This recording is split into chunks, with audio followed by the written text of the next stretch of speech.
Rio wakes up and finds himself in a realm of clouds with an angel standing in front of him. First of all, the angel informs him that he recently died, but he also says that Rio won't be going to the afterlife.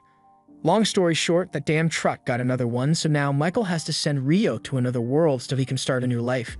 From the information Michael has, Rio isn't going to receive any special mission or task to accomplish in the new world, so he is free to do whatever he wants. Rio says he would like to live a slow and relaxing life, and Michael is fine with that, but first he needs to give Rio a basic rundown of the world he will be reincarnating into. It is a magical world called Phi, and roughly 20% of the population can cast spells with their natural elements.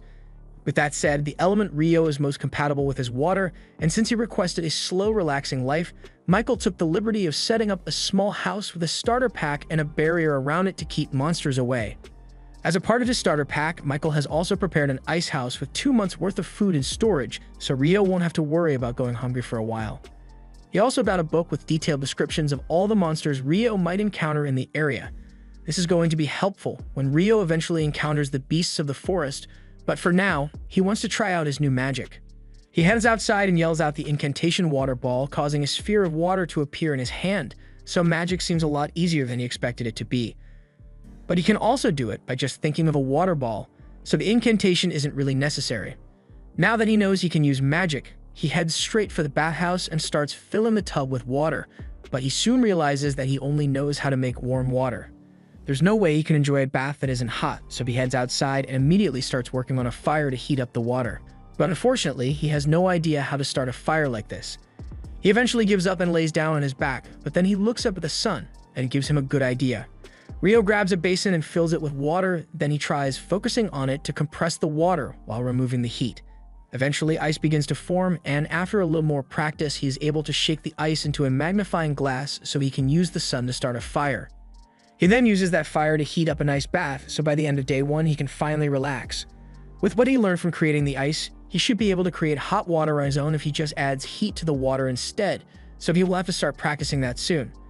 The next morning, Rio is having breakfast when he starts thinking about his future. Michael only gave him 2 months worth of food, so he's going to have to go hunting eventually to replenish his stock. However, he's pretty sure a single knife won't be enough to handle the monsters out in the forest, so he decides to start training his offensive magic. The first thing he does is try shooting a water ball at a tree, and it works just as he had expected it to, but a little ball of water probably isn't going to be very helpful in combat. However, he knows of a way to make the water's impact stronger, so he forms another water ball, but this time, he concentrates all the water into a single point for extra pressure. It's a great idea in theory, but he still isn't skilled enough to put much force behind it, so his water jet is the equivalent of a squirt gun right now. Rio thinks back to something Michael told him before he reincarnated. Magic is all about imagination, so he needs to have a clear picture of what he's trying and continue working towards it until he gets better. After a few days of constant practice, Rio's water jets are starting to look decent, but it's still nowhere near strong enough to kill a monster yet. Additionally, Rio has also managed to get the hang of creating hot water, so he can now make warm baths for himself when he wants, although he still needs to work on temperature control. The next morning, he wants to start working on his ice magic again, so he heads out and tries creating ice out of thin air this time. It takes a lot of effort, but he is eventually able to summon ice from nothing, even if it took 3 to 4 business days for it to form, and he isn't able to shoot it as easily as water. So far, combat training hasn't been going very well since none of the spells he came up with have been effective, but over the next few hours, Rio keeps practicing as much as he can until he eventually collapses to the floor from mana exhaustion. He decides to call it a day for now, but the next morning, as soon as his mana has recovered, he begins practicing again. This becomes Rio's daily routine for the next few weeks, and after all his training, he is now able to form ice instantly, so it is a viable attack now. With his new arsenal of attack spells finally complete and his food supply running low, Rio heads out into the forest for the first time to begin his hunt. He immediately spots a pair of animal footprints, so he follows them until he eventually arrives at a nearby river. While he's there, he manages to find some flint by the riverside, and he can use it to start fires by striking it against the edge of his sword. While he's here, he also plans to gather some detoxification herbs in case he ever needs them, and all of a sudden, he hears a low-pitched growling sound coming from behind him. When he turns around, he finds a lesser boar staring him down, and he is completely frozen. The boar starts charging at Rio, but this is the first time he has ever had to fight for his life, so he's having trouble thinking of what to do. Just as the boar is about to hit him, he manages to snap out of it and jumps to the side to avoid getting trampled. But it doesn't look like the boar is done with him yet. Fortunately, Rio has finally regained his composure, so as the boar is running at him, he creates an ice track to make it slip, and then he forms several ice spikes right in the path of the boar, leading to its immediate and brutal death. After processing the boar meat, Rio takes a look at the monster book to read about it, and apparently the lesser boar is the weakest monster you can encounter in that forest. The whole book is meant to be a guide for beginners, so most of the monsters in it are pretty basic, but there are 2 extra pages at the end of the book which seem important. One page talks about dragons and how they are creatures powerful enough to destroy entire cities on their own. The book recommends running away immediately if he ever encounters one because he'd stand no chance of defeating it, although he probably wouldn't be able to outrun it either, so he'd be better off begging for mercy. There's also a page here talking about something called a demon, but there's not a lot of information on it, so all the book says is that if you ever run into one, you're doomed. The next day, Rio goes out hunting again, but while he wasn't paying attention, he is suddenly attacked from above by a giant assassin hawk. The hawk is able to use wind magic to slash through its prey, so Rio is forced to run while creating ice shields to block the razor wind. He knows how tough hawks are to deal with, so he would rather not fight it, but there's no way he will be able to outrun it, so his only option right now is to fight back. He raises his hand and begins casting his water jets, but the hawk manages to dodge his attack and swoops down with wind magic to strike Rio. However, Rio reacts in time to create an ice shield, slashing the hawk across the eye and causing it to slam headfirst into the ground. A few moments later, the hawk regains consciousness, although its eye has been permanently damaged, so it flies into the air to retreat. But before it leaves, it takes one final look at Rio to memorize his face, because now the hawk has a personal beef with him. Rio is relieved that he managed to survive, but this really isn't what he was expecting his new relaxing life to become. While Rio was being chased by the hawk, he ran so far that he ended up getting lost in the forest until late into the night, and while he was trying to find his way back home, he happens to come across a glowing lake with a Dullahan standing in the middle, and it looks like it has spotted him. As time goes on, Rio continues his training, and now he is able to hunt and preserve food for himself with relative ease. His water magic has also gotten a lot stronger, allowing him to create sharp ice sheets and bring them down with great force in an instant. His water jet has also become strong enough to cut through solid rock with ease, so his combatability is pretty good now. But ice magic isn't the only training he has been doing lately. Ever since that day he was spotted by the Dullahan, he has gone out into the forest late every night to fight it. Headless horsemen weren't mentioned in the monster guidebook at all, so it is either not a monster or it's simply too advanced for the beginner guidebook. Either way, Rio still plans to fight it, so he charges forward with his ice stick and begins swinging. This is more of a training session than an actual fight because the Dullahan outclasses Rio in both strength and skill, but Rio is still doing his best to block the Dullahan's attacks with his ice shields, but he still ends up getting taken down in a matter of seconds. The Dullahan has never said a word to Rio, but for some reason, Rio feels like he has taken on the role of a teacher trying to whip him into shape. Just then, the Dullahan raises its sword and uses water magic to extend its blade. Rio is surprised to learn that the Dullahan can use water magic as well, but after demonstrating how the sword works, it hands it over to Rio and walks out onto the lake. Sometime later, Rio was out hunting as usual when he was suddenly attacked by the same assassin hawk from last time. He doesn't recall it being black last time he saw it, so he assumes it must have worked hard to evolve just so it could come back for a rematch. The hawk dives toward Rio and launches several wind slashes, so Rio puts up 5 layers of ice walls to protect himself. However, since it has evolved, the hawk's wind slashes are so strong that they instantly shattered all of Rio's ice walls. And now he's starting to get really nervous. He starts darting across the field while putting up ice walls to block any incoming attacks, and when he finally sees an opening, he counterattacks by launching several ice spikes. However, the hawk managed to dodge the spikes with a sudden burst of speed, and that's not all either. It opens its mouth and screeches at a frequency that interferes with Rio's magic, so all of his ice shields disappear, and he is practically defenseless. But the hawk still isn't done yet, so it begins hovering in front of Rio, and he can tell that something big is coming, but he doesn't know when it is. Moments later, Rio can feel electricity in the air as a bolt of lightning is shot straight at him, and an attack like that would have been fatal. But luckily, he was able to use a stick as a lightning rod and jump away to save himself. While Rio is recovering from the partial shock he just received, the hawk comes down and tries to finish him off with its talons.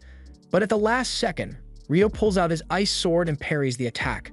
The hawk clashes with him a few more times, but thanks to all Rio's training with Dullahan, he is able to quickly locate a gap in the hawk's defenses and stab it through the neck. After the hawk falls to the ground, Rio approaches it because he can understand how it feels. It lost an eye because of Rio, so it desperately wanted to prove that it was stronger than him, which is why it evolved in the first place. But Rio has also spent his time trying to get strong, so in the end, the Hawks still lost. After that, Rio begins walking home, but to his utter shock, he is suddenly confronted by a dragon. He remembers what the book said about dragons being unstoppable, so he believes he is doomed, but to his surprise, the dragon begins talking to him using telepathy. The dragon doesn't seem like it wants to hurt Rio in any way. In fact, it just stuck here because it is currently looking for a black hawk that came this way, so it was wondering if Rio might have seen it around here. Rio is glad that the dragon isn't hostile, but it is probably talking about the hawk he just killed, so he apologizes profusely and explains that the hawk attacked him, so he had no choice but to kill it. The dragon is surprised to hear that a human like Rio could kill a hawk, but he doesn't seem too upset about it. On another note, the dragon is rather intrigued by the sword Rio is carrying because he recognizes it as the Fairy King's. And for him to have given it away to a young boy, Rio must have done something to get on his good side. The dragon has taken a liking to Rio, and Rio has a few questions he was hoping to ask since he still doesn't have much information about this world. He and the dragon end up talking for a few hours until it is late into the evening, but their conversation is cut short because the dragon needs to return home now. Rio thanks him for answering his questions, and the dragon thanks him as well because it has been ages since he got to have such an interesting conversation. The two of them say their goodbyes, but while that is happening, Michael is up in heaven reviewing the paperwork for Rio's reincarnation when he notices something he missed earlier. It looks like Rio was given the hidden trait of eternal youth for some reason, and Michael thinks it's strange because he hasn't seen someone with a hidden trait since he sent a hero girl to Fae 10,000 years ago. One day, Rio heads down to the beach because he has been craving salt recently. But when he gets there, he finds the wreckage of a washed-up ship. He approaches the ship to see if there are any survivors, and he finds a body lying next to it, but when he checks on the guy, he realizes the man is already dead, so there's nothing he can do to help. However, just then, Rio hears the sound of someone grunting on the other side of the beach, so he looks over there, and he is pleased to see that someone actually survived the wreckage. The ship was destroyed by a giant sea monster during a massive storm, so Abel was certain he would meet his end at sea, but to his surprise, he wakes up in a warm bed. All of his stuff has been set aside on the table next to him, so he grabs it and starts exploring the area because he has no idea where he is. He heads outside in hopes of spotting a landmark or something, but all he can see around the house is a thick tree line. Just then, Rio comes out of the house and he says he's glad to see that Abel is back on his feet. Abel is shocked when he realizes Rio is here because he couldn't sense him approaching him at all, but aside from that, he thinks Rio is dressed really weird. He's about to ask why Rio has no sense of style, but then he realizes that it would be rude to say something like that right off the bat, so instead, he first thanks Rio for saving his life.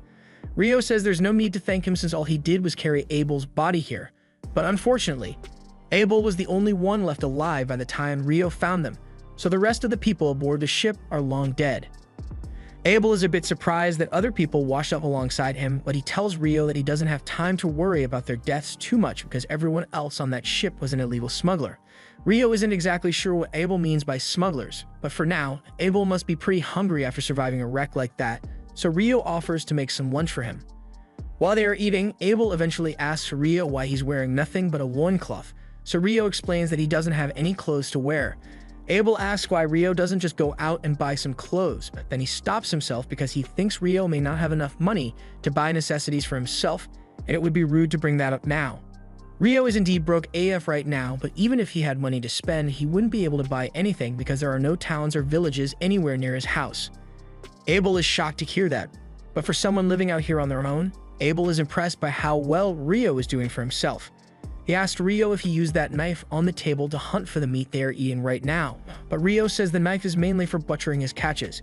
When he goes out hunting, he usually just uses his water magic, and as proof of his ability, he creates a little water to fill a jug.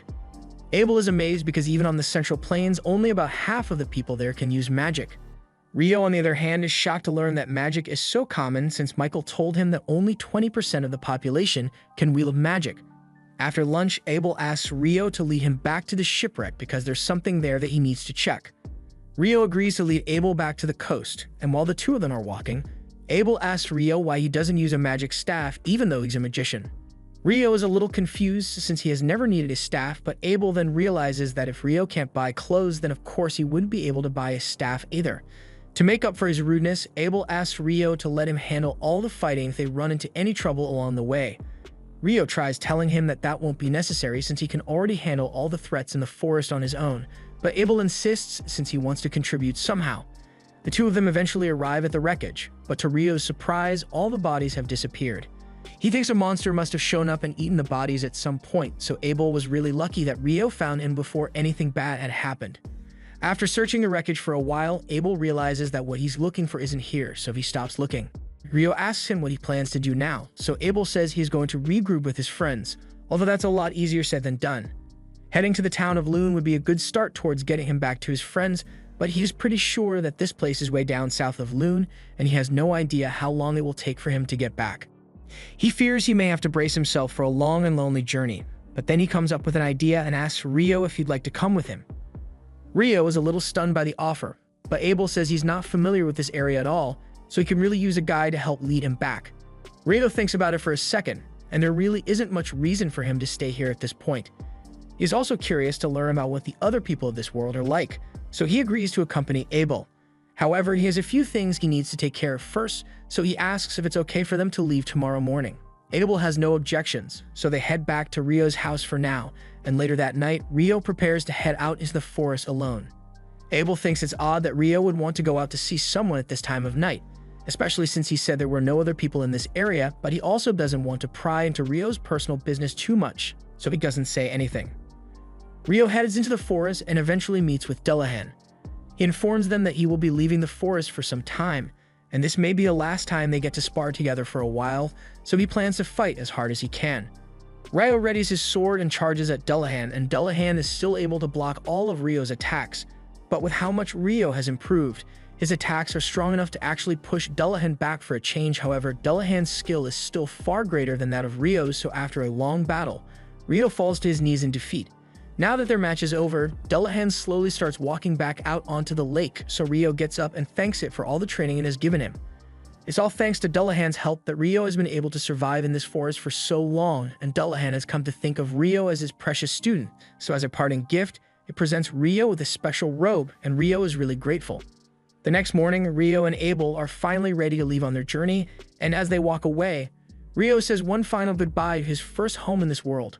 As the two make their way deeper into the forest, they soon encounter a boar monster, so Abel asks Rio to stand back and let him handle it.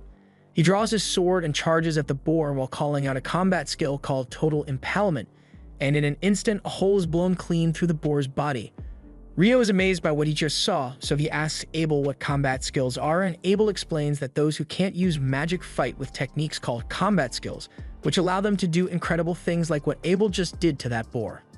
After a day of walking through the forest, they eventually arrive at a marsh area, but it's full of lizardmen and Abel would like to avoid fighting them all together, so he suggests that he and Rio should circle around through the woods. However, while they are taking the detour, Rio senses something slowly creeping up on them, so he has Abel's attention and informs him that the lizardmen are following them. Abel says they are going to have to fight them off, so he readies his sword, but Rio tells him there are too many lizardmen for Abel to fight on his own, so he's going to deal with them using magic. Abel doesn't understand how Rio intends to defeat a group of lizardmen on his own, but as the lizards emerge from the tree line, Rio immediately shoots them down with several icicles. Abel is shocked by what he just witnessed, but they are still in the middle of a battle, so he's going to have to save his questions for later. Once all the lizardmen have been dealt with, Abel asks Rio to explain what kind of spell he just used. Rio doesn't understand what Abel is talking about since all he did was cast several ordinary icicle spells, but from what Abel has been told, a mage should only be able to cast one spell at a time. Abel got the information from a wind mage, so Rio thinks the limit of one spell at a time must be unique to wind magic because he has never had any trouble multicasting with water before. Anyway, before they continue, Rio creates a glass of water for Abel since they need to stay hydrated, but Abel notices that the incantation Rio used this time is different from the one he used to create water before, so he's curious. Rio doesn't actually need to use incantations at all, he just thinks they sound really cool, but he doesn't want Abel to think he's weird, so he pretends nothing changed. They eventually make it out of the forest and into an open field, but without realizing it, they had accidentally wandered into a rock golem field, so Abel and Rio have to block the rocks being thrown at them. This is the first time Rio has ever seen rock golems, and he is surprised because they look nothing like what he had expected.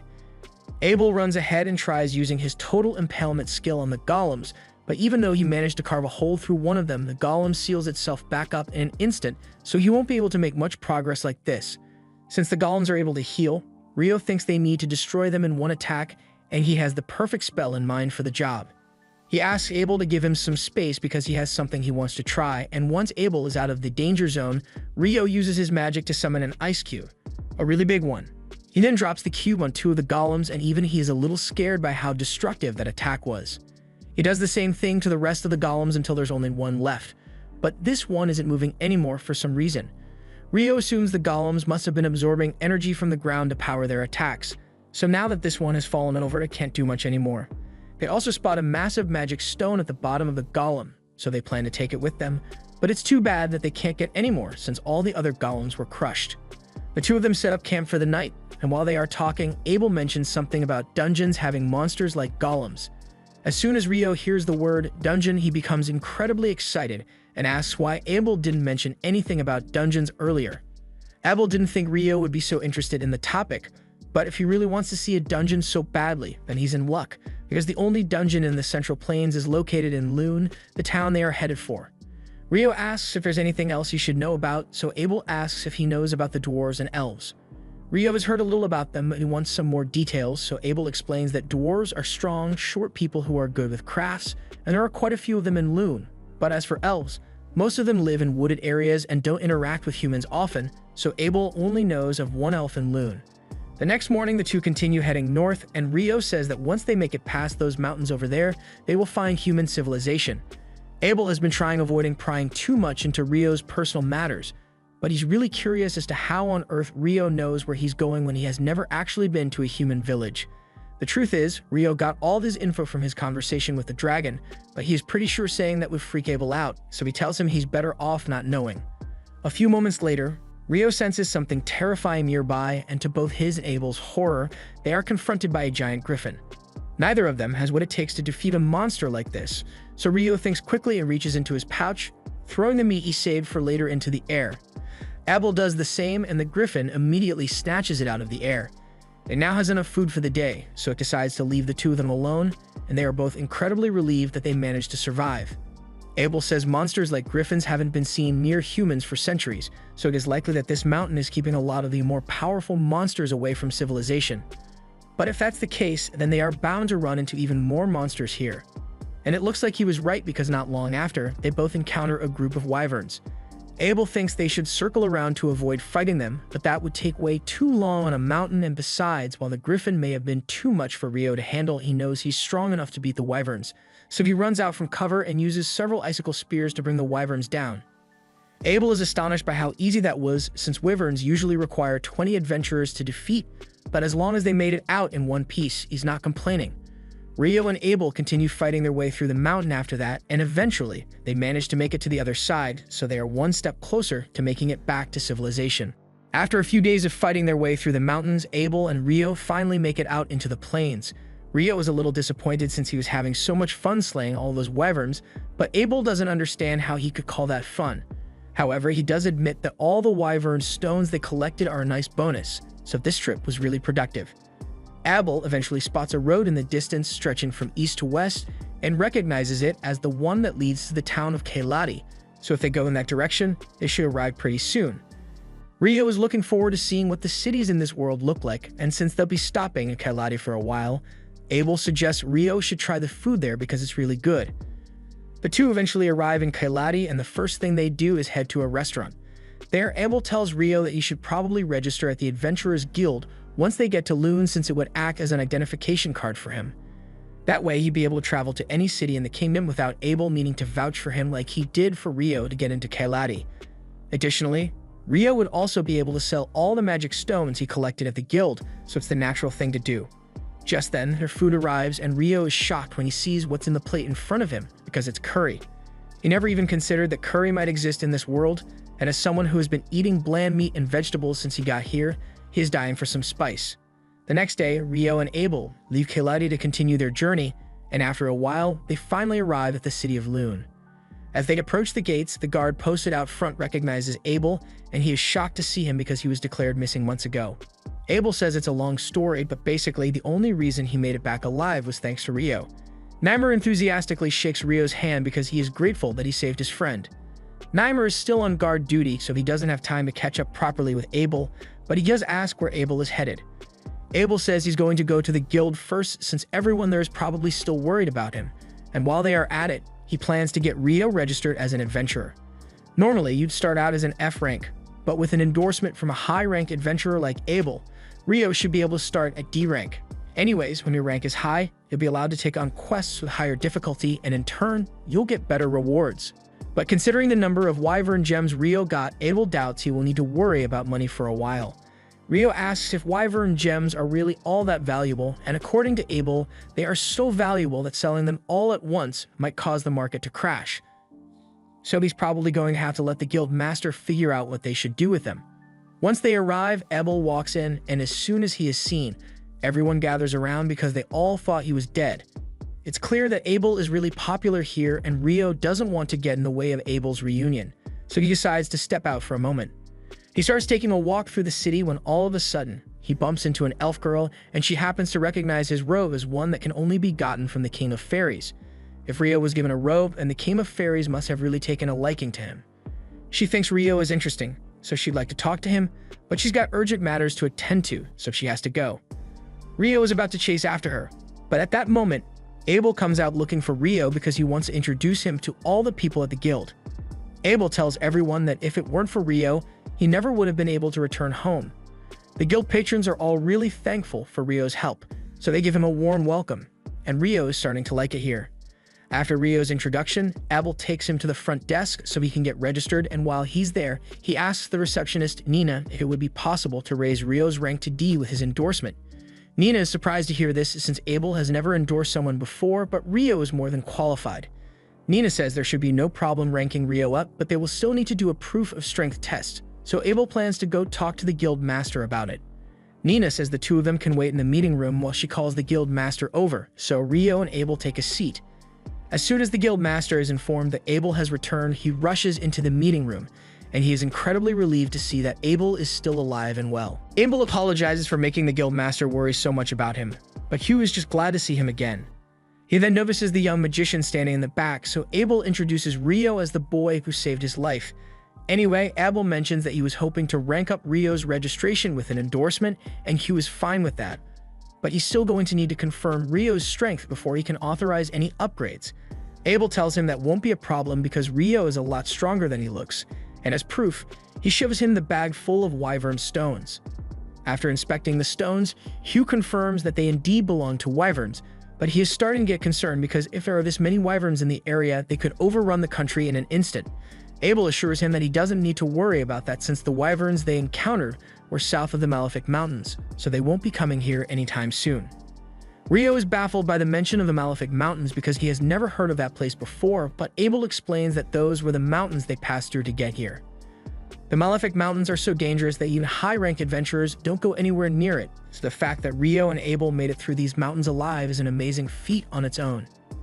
Abel asks if this will be enough to prove that Rio is strong, and Hugh agrees that Rio is definitely qualified for the rank up. Just then, the members of Abel's party show up because they heard the news that Abel was alive and well, so they had to come see him in person.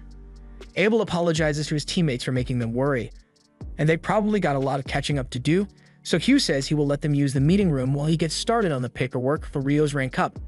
Hugh leaves Rio into another room, and Mina later comes in with the items for Rio's guild registration. First, they need to fill out his form, so Nina asks him a few questions about his class, and Rio answers that he's a water magician. He has also never been in a dungeon before, so Nina suggests he should take part in the dungeon training course that's held every month. Rio seems really excited about getting to see a dungeon in person, so he agrees to sign up for the training course. Nina tells him the course starts in 2 days at 9 o'clock, and Rio is surprised. He wasn't expecting the people of this world to use the same units of time he's familiar with. Moving on, Nina asks Rio to place his hand on this crystal to complete his registration, and when he does, all of his information is filled out onto a guild card. This guild card will be Rio's ID from now on, and now that he's officially registered, he heads outside to meet Abel.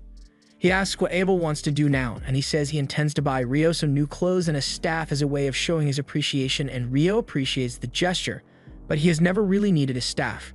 Most mages require staves to use their magic, but for Rio, he's perfectly capable of casting magic without one. Besides, he uses a sword for close combat anyway, so his staff would only get in the way. More importantly, Rio has a couple of questions he'd like to ask Abel.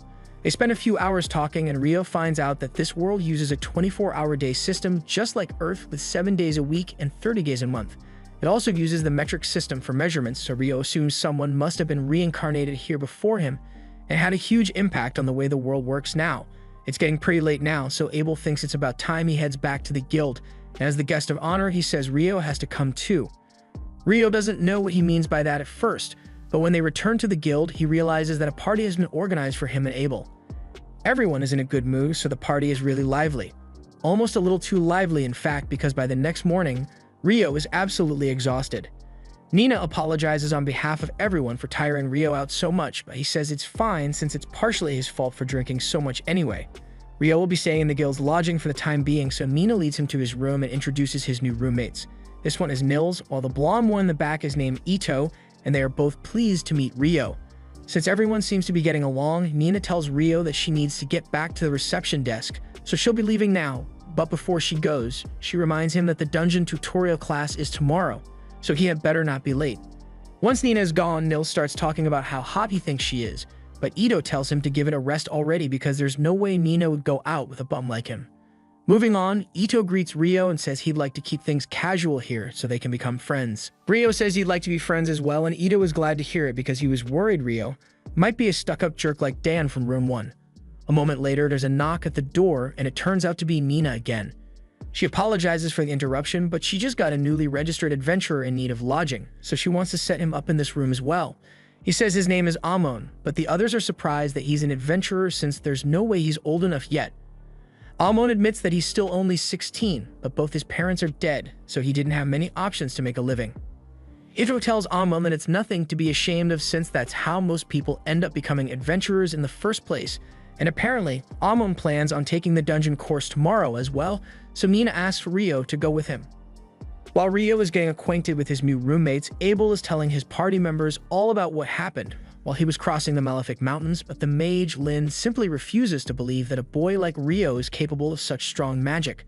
Sure, ice walls can be made with magic, but they are usually so thin that they can't block any damage, and something like conjuring a giant ice cube to drop on your enemy is simply impossible.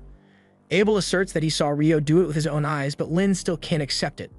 Power like that goes against all the fundamentals of magic that she spent her life studying, and she's getting angrier by the second at the thought that a kid is way more powerful than she is. But Abel is still confident that he knows what he saw.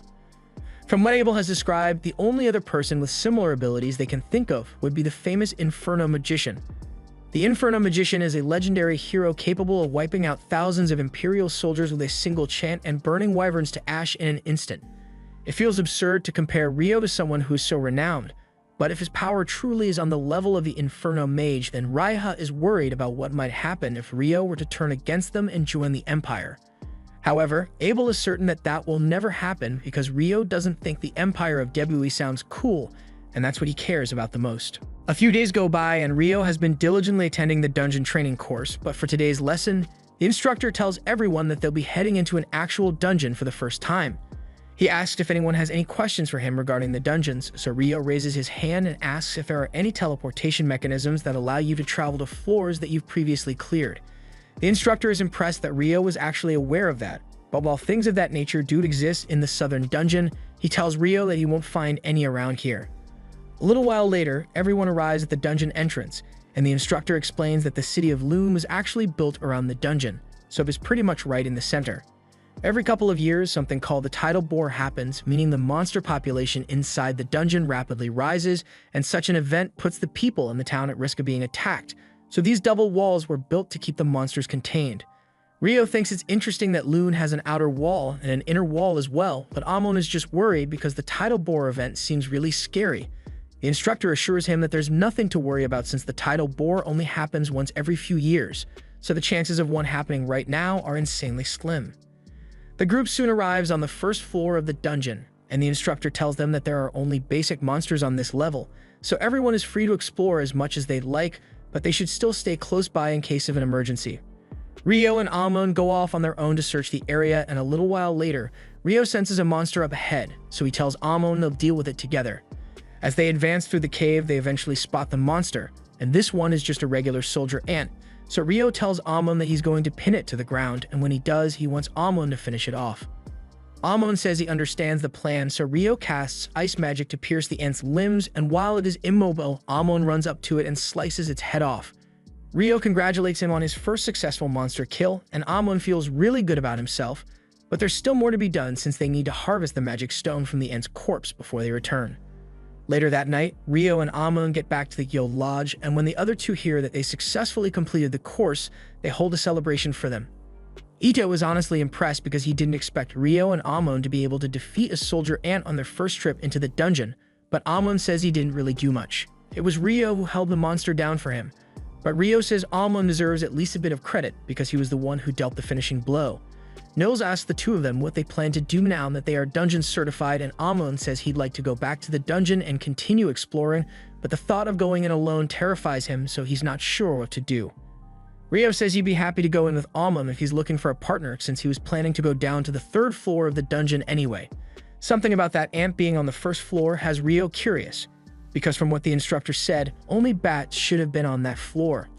Just then, Ebel shows up behind Rio and tells him that ants sometimes dug tunnels up to the first floor, so it's not impossible to see one up there. Rio is a little surprised because he wasn't expecting to see Ebel today, but Nils and Ito, on the other hand, are completely starstruck because Abel is really famous around here. Nils is especially nervous because he says Abel has always been his hero, so he introduces himself and asks to shake his hand. Abel is always happy to meet the new adventurers, so he agrees to shake his hand and gives him a friendly reminder not to overdo it when he's out on quests, because survival should be his top priority.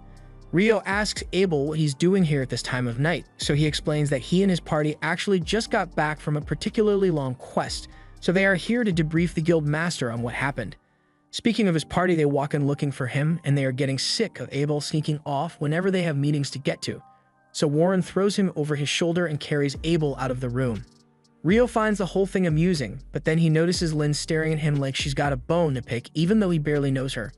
Rio tells Lynn to stop being creepy and hurry up since they still need to go talk to the guild master, and she then apologizes to Rio for interrupting his conversation, but Rio says he doesn't really mind. On their way out, Rio scolds Lynn because it's rude to stare at people like that, but Lynn couldn't help herself because there's no way she wouldn't be curious about Rio after learning that he's supposedly an incredible mage. To be honest, Rio is also interested in seeing what Rio can do, but Abel tells them there's no need to rush because sooner or later, they'll get a chance to witness Rio in battle. The next day, Rio and Amon head down into the dungeon again, and they agree to use the same strategy as the day before, so Rio uses his ice magic to incapacitate the monsters and Amon finishes them off with his sword. While they are taking a break, Rio asks Amon where he learned to fight because his style reminds him of the one Abel fights with. Amon explains that he was taught by an old man named Kiro, and Kiro apparently studied the sword from one of the famous sword schools in the royal capital, Hume. So that's most likely what Amon's style is based on. Rio thinks it's neat and efficient, but you notice that Amon gets tired out a lot when he uses it, so he might need to work on his stamina a little more. Amon gets a little upset because he thinks he's not good enough to become a proper adventurer with how weak he is, but Rio assures him that he just needs to keep training to get better. Even for someone as strong as Abel, he always made sure to keep up with his daily training, no matter what, when he was traveling with Rio, which goes to show how much of an effect consistent practice can have on your abilities. Early the next day, Rio prepares to head out again, but this time he's not heading into the dungeon because he has other plans. He's been meaning to learn about alchemy, so he heads to the library to see what he can find. Once he gets there, he asks the librarian for help finding the alchemy section, and he is amazed by the sheer volume of books in this place. The librarian eventually leads Rio to the beginner alchemy section, and he spends the next few hours studying as much as he can, but there's only so much you can do. You're on a time limit, so he starts considering buying the books outright so he can just study at home. While sitting on one of the benches in town square, Rio soon realizes that the sky is going dark, so he looks up and is shocked to see the sun being blocked out all of a sudden. In the next moment, all the people around him vanish, and he can feel it instinctual. You cannot rest with monsters nearby feeling, so he's on high alert. A second later, a massive fire blast is sent straight at Rio, so he uses several ice shields to block it. He thankfully managed to survive the blaze, but it did a number on his shield, and he is terrified as he sees a hot demon woman slowly walking towards him. Just by looking at her, Rio can tell that Leonor is a terrifying opponent, so his first instinct is to run away as fast as he can, but he doubts he will be able to escape since this space seems to be some kind of pocket dimension. Leonor sends another blast his way, and Rio is able to block it with his ice walls, but then she uses wind magic to send a pointed blast at Rio's heart. Rio wasn't expecting that, so he wasn't able to react in time, but fortunately, his robe seems to have dispelled the wind lance before it did any damage to him. Leonor recognizes those robes as one from the Fairy King, and she wonders what human boy could have done to earn the Fairy King's favor, but it's not like it matters much anyway. Since wind and fire magic haven't worked against Rio so far, she decides to do things the old-fashioned way and takes out her sword so she can cut Rio down. Rio draws his sword as well to counter her, and they both seem to be evenly matched when it comes to sword speed, but Rio thinks he can outlast her since the Fairy King's training was much harder than this.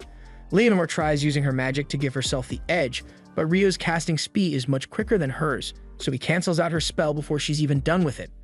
The two clash again, and once Rio spots an opening, he unleashes a barrage of icicles in an attempt to incapacitate Leonor. However, she uses fire to melt most of the ice, and then creates two large rock walls to block out the rest. Unfortunately for her, the rocks weren't strong enough to stop Rio's pressurized water jets, so she gets caught off guard and is sliced up a little.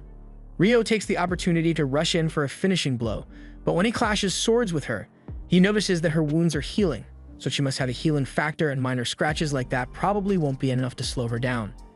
Leonor pushes Rio back and slams him into a building, but in the next moment she finds herself surrounded by dozens of water bubbles, and as soon as they come into contact with her skin, the bubbles instantly vaporize, boiling Leonor's skin right off her face. She buries herself in rocks to hide from the boiling water, and once she has recovered, she is ecstatic because that was the first time a human has ever made her feel real pain, and she kinda liked it. She would love to keep fighting with Rio, but unfortunately, the cloister zone is about to expire, so her time is up. She is disappointed that she didn't get to kill him, but given how strong Rio is, she is sure they'll end up facing each other on the battlefield again, one way or another. With that, the cloister is dispelled and Leonor disappears, so Rio is incredibly relieved.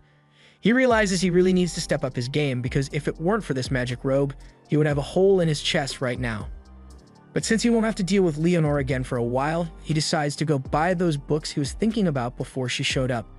Rio heads to the guild to check his account balance, and to his shock, he's loaded. He remembers Abel telling him that those wyvern stones were really valuable, but he didn't think selling just one of those stones would earn him so much money. It looks like he won't have to worry about earning money for a while, so he decides to head back to his room for the day, but he's surprised to see that none of the others are back yet. He then hears a commotion out in the backyard, so he goes to check it out and sees Nils, Ito, and Amon beaten up on the ground while surrounded by 5 guys. Nils curses Dan for ambushing them like this, but Dan mockingly tells him an adventurer must always be alert, so it's Nils' own fault that he got caught lacking. By the way, Dan has no reason to be doing this, he's just being a jerk for the love of the game. But Rio doesn't appreciate him messing with his friends like that, so with no warning, he uses his ice magic to knock out 4 of the guys standing there, leaving Dan all alone. He asks Dan if he's going to run away now that he has no backup, but Dan assumes Rio must suck at hand-to-hand combat since he's a mage, so he throws a haymaker, and Rio promptly makes him throw up his lunch as well. Now that Dan has been taken care of, Rio goes over to his friends and offers Ito a recovery potion so he can use his healing magic on the others.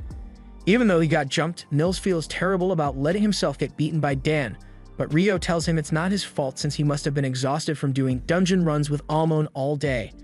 Anyway, since he's just as exhausted as they are, Rio suggests they all take a nice dip in a hot bath to relax, and while they are in there, Ito uses his healing magic to heal Rio's wound. Luckily, there were no broken bones, but he can tell that the attack had a lot of force behind it, so it would have been bad news if it had hit his heart. Rio tells him the attack actually was aimed at his heart, but he just barely managed to dodge enough to redirect it to his shoulder. Although it still really hurt. The others are shocked when they hear that Rio was nearly beaten when they know how strong he is, so they ask him what he could possibly have been fighting. Rio says it's a long story, so he will tell them later, but as for right now, he just wants to relax. The next day, Ito, Amon, and Nils head back into the dungeon, and after taking out a goblin archer on the 5th floor, Nils suggests they should head home for the day. It hasn't been long since they got here, but goblin archers aren't supposed to show up on the 5th floor, so he has a bad feeling about this. Besides, they already made more than enough money for today, so he doesn't want to take any unnecessary risks. And it's a good thing they decided to turn back here, because further down the cave, there was a monster which would have absolutely destroyed them if they ran into it, especially since Rio isn't here. Speaking of Rio, he is currently outside the city because his battle against Leonor made him realize how much he needs to improve. In terms of casting speed, they were both evenly matched, but Leonor was able to move a lot faster than him thanks to her wind magic, so he needs to work on his movement speed. However, Rio isn't able to use wind magic, so he is going to need to come up with an alternative. The best spell he can think of to act as propulsion is his water jet, since he uses it for improved mobility underwater, but he has never used it to move on land before, so he's not sure how to go about it. For starters, he forms some ice on the ground, and then he generates several water jets along his back, but it barely moves his body, so his first test ends in failure. He decides to try it with more water jets next time, but for now, he wants to head back to the library so he can learn more about alchemy and demons. Meanwhile, Lynn is busy searching through all the spellbooks she can find because she's looking for anything similar to that giant ice cube spell Abel said he saw Rio use, but even the forbidden spell books don't mention it. If Rio actually pulled it off, then it would have to have been an original spell, but a spell like that would require an incredible amount of mana, so she still finds it hard to believe that Rio was able to do it so casually. Just as she is putting the book back, the elf girl from earlier, Sarah, walks in and she seems to be good friends with Lynn, so she asks what she's doing here. Lynn explains that she was just trying to locate a spell in one of the spellbooks, but she couldn't find what she was looking for. Sarah says she's sorry to hear that and she'd love to help Lynn search, but she just got back from a mission to the royal capital, and she's late for an important meeting. Back at the guild, the boys head over to the front desk to give Nina a report on their dungeon exploration today. Nina is surprised to see them back so soon since they usually spend a lot more time in the dungeon, but Ito tells her there's actually a reason they came back early.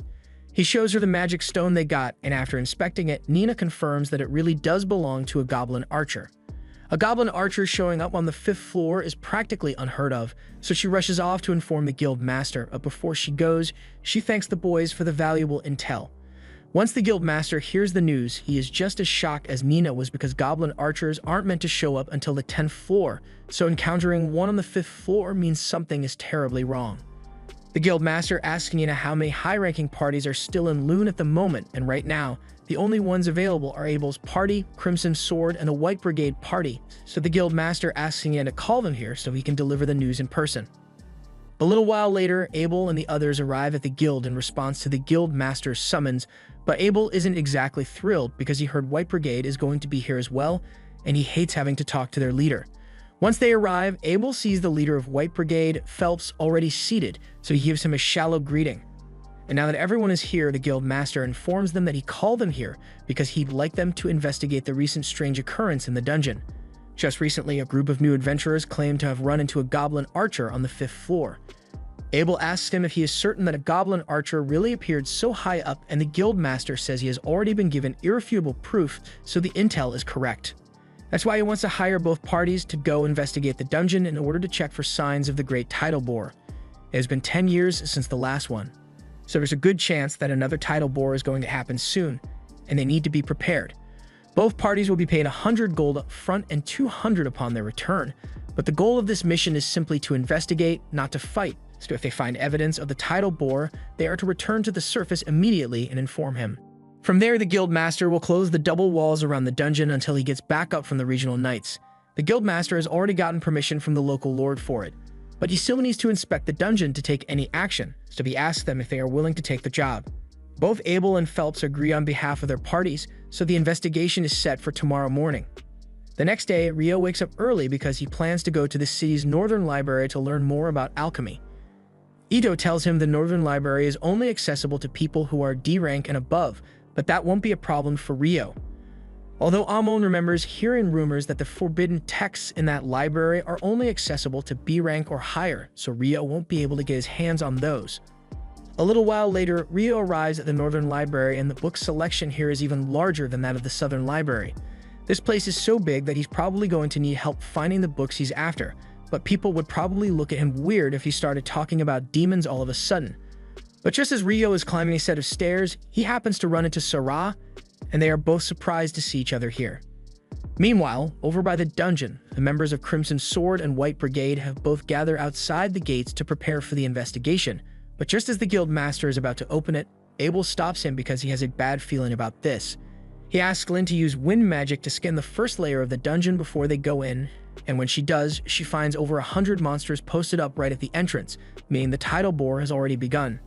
The guildmaster declares a state of emergency and issues a request for all available adventurers to head to the dungeon and prepare for battle because they are going to need all the help they can get. Meanwhile, back at the library, Sarah introduces herself to Rio, and she is delighted that she actually got to meet him again. She asks Rio what brings him to the library today, and he is about to tell her he wants to research demons, but he realizes that would sound odd. so instead he says he wants to learn about alchemy. Sarah is intrigued since alchemy is a difficult subject, so Rio tells her his goal is to build a golem one day, although he's not in much of a rush to do so. Building a golem is quite the feat, and unfortunately, as far as Sarah knows, there aren't any books on golem craft here. But she does know where Rio can find some books to get started on his alchemy journey. She even offers to show him around since she knows her way around this library pretty well. Along the way, Sarah asks Rio if he enjoys reading books, and he says he loves them. But he hasn't been around books in ages, so he hasn't had many opportunities to read. Sarah laughs a little because the way Rio said that makes it sound like it has been decades since he last saw a book, which is kind of true, but he doesn't want to explain all that. So he changes the subject and starts talking about how he thinks it's cool that Sarah is an elf. Sarah admits that it's rare to find an elf living in human settlements, so she may be considered a bit strange, but if nothing else, staying in this city led her to meet Rio, so she wouldn't change a thing. While Rio and Sarah continue their leisurely stroll through the library, all the gates to the dungeon are locked down and every available adventurer has been stationed on the walls in anticipation of the incoming threat. Before long, the main dungeon gates burst open and hundreds of goblins come pouring out, so the adventurers begin their attack and fire hundreds of arrows while the mages cast as many fireballs as they can. This is going to be a battle of attrition, so whenever someone gets injured, they are rotated out of the formation so they can be healed to continue the fight. But with so many goblins here, the guild master is starting to get worried that they may not be able to hold them off. Phelps tells all of his party members to make sure they conserve their energy, and Abel reminds Lynn not to use too much magic because they can't risk her running out of mana early on. Unfortunately, they are running low on arrows, so Abel doesn't know how much longer they can hold out. A few moments later, Nils and a few other F-rank adventurers arrive, and they brought every arrow they could get their hands on, so they should be able to hold off the goblins now. But that aside, Nils has a message for Abel from the guild master. So he tells him that once the smaller goblins are taken care of, Crimson Sword and White Brigade are going to have to face the boss once it shows up. A few hours later, pretty much all of the regular goblins have been dealt with, and the boss should be showing up soon. So the guild master gives the signal for Crimson Sword and White Brigade to move forward and attack. They all jump off the wall, and Lynn uses her magic to make sure they land safely. But there are still a few goblins down here, so Abel and Phelps rush ahead to finish them off. They then turn their attention to the large goblin general that just emerged from the dungeon.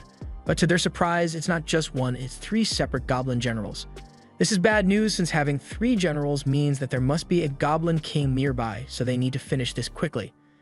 Abel tells everyone that he and Phelps will handle 1 general each, while Rhea and Sheena can go after the last one. And now that everyone is clear on the plan, they all spring into action.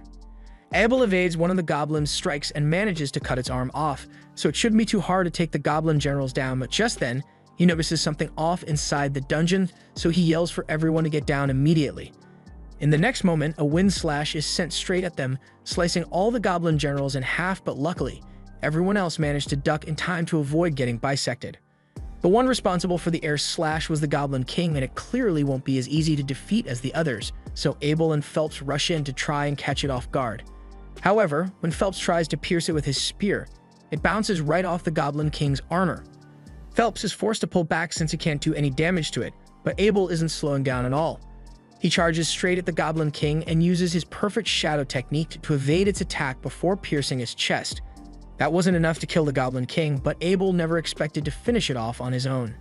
He then calls out to Lynn, who has been charging up a wind bullet spell this entire time, and once he's out of the way, she swish cheeses the Goblin King, officially putting an end to the crisis. Everyone heads back to the guild to celebrate their victory, and by the time Rayo returns, he has no idea why everyone is so happy. But while the rest of the guild members get to party, the guild master is buried elbow deep in paperwork because he still needs to send out the reports on the tidal bore and process all the payouts for the adventurers who helped deal with it.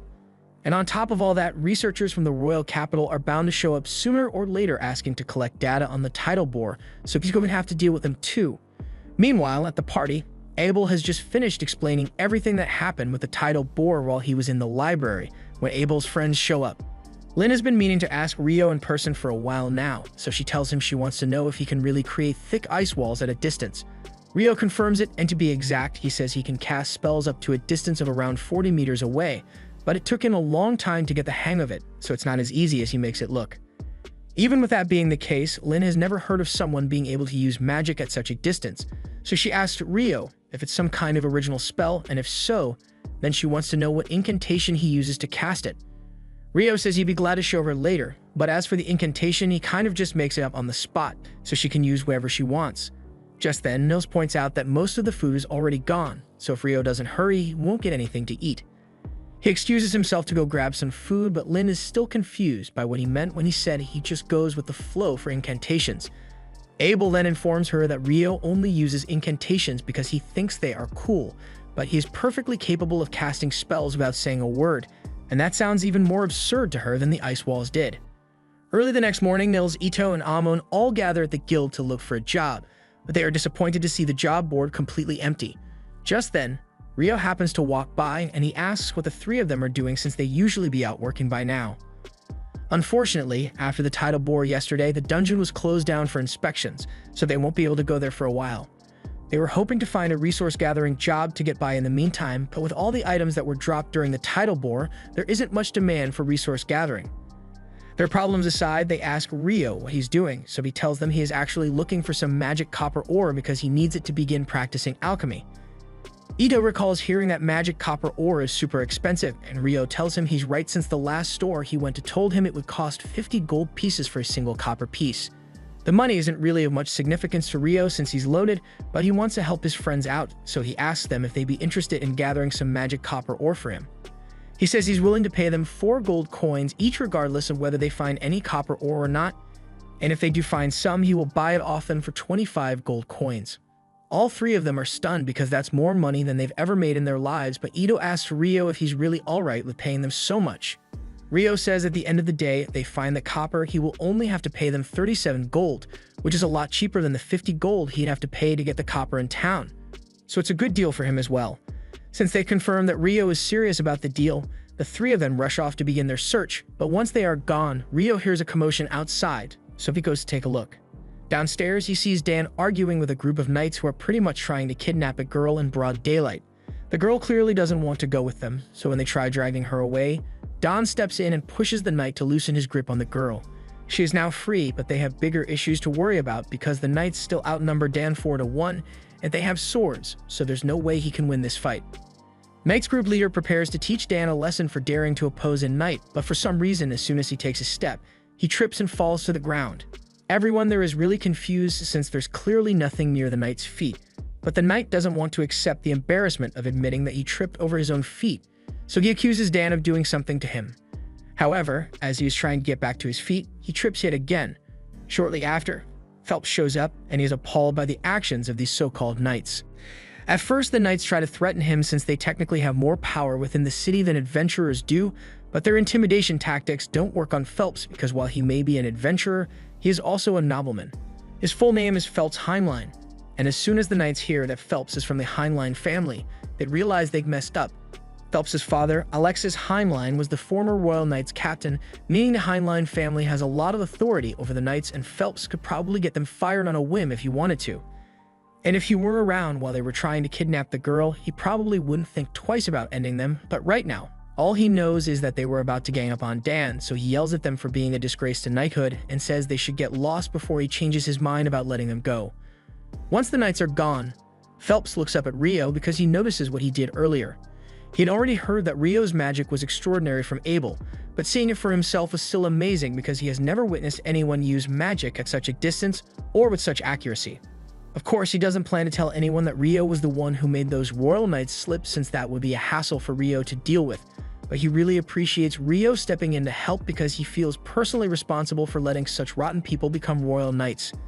Later that night, Rio is having lunch at the tavern when Abel happens to show up. It's rare for him to be out without the rest of his party, so Rio immediately assumes that Abel must be going to the red light district after this. Abel panics and tells Rio to stop talking before people overhear him, and with Rio's expert deductive skills, he surmises that since Abel doesn't want people thinking he's the kind of person to go to the pleasure district, he must have his eyes on someone. At first he thought it might be Lin, but Abel tells him he's wrong because Lin already has a crush on Warren.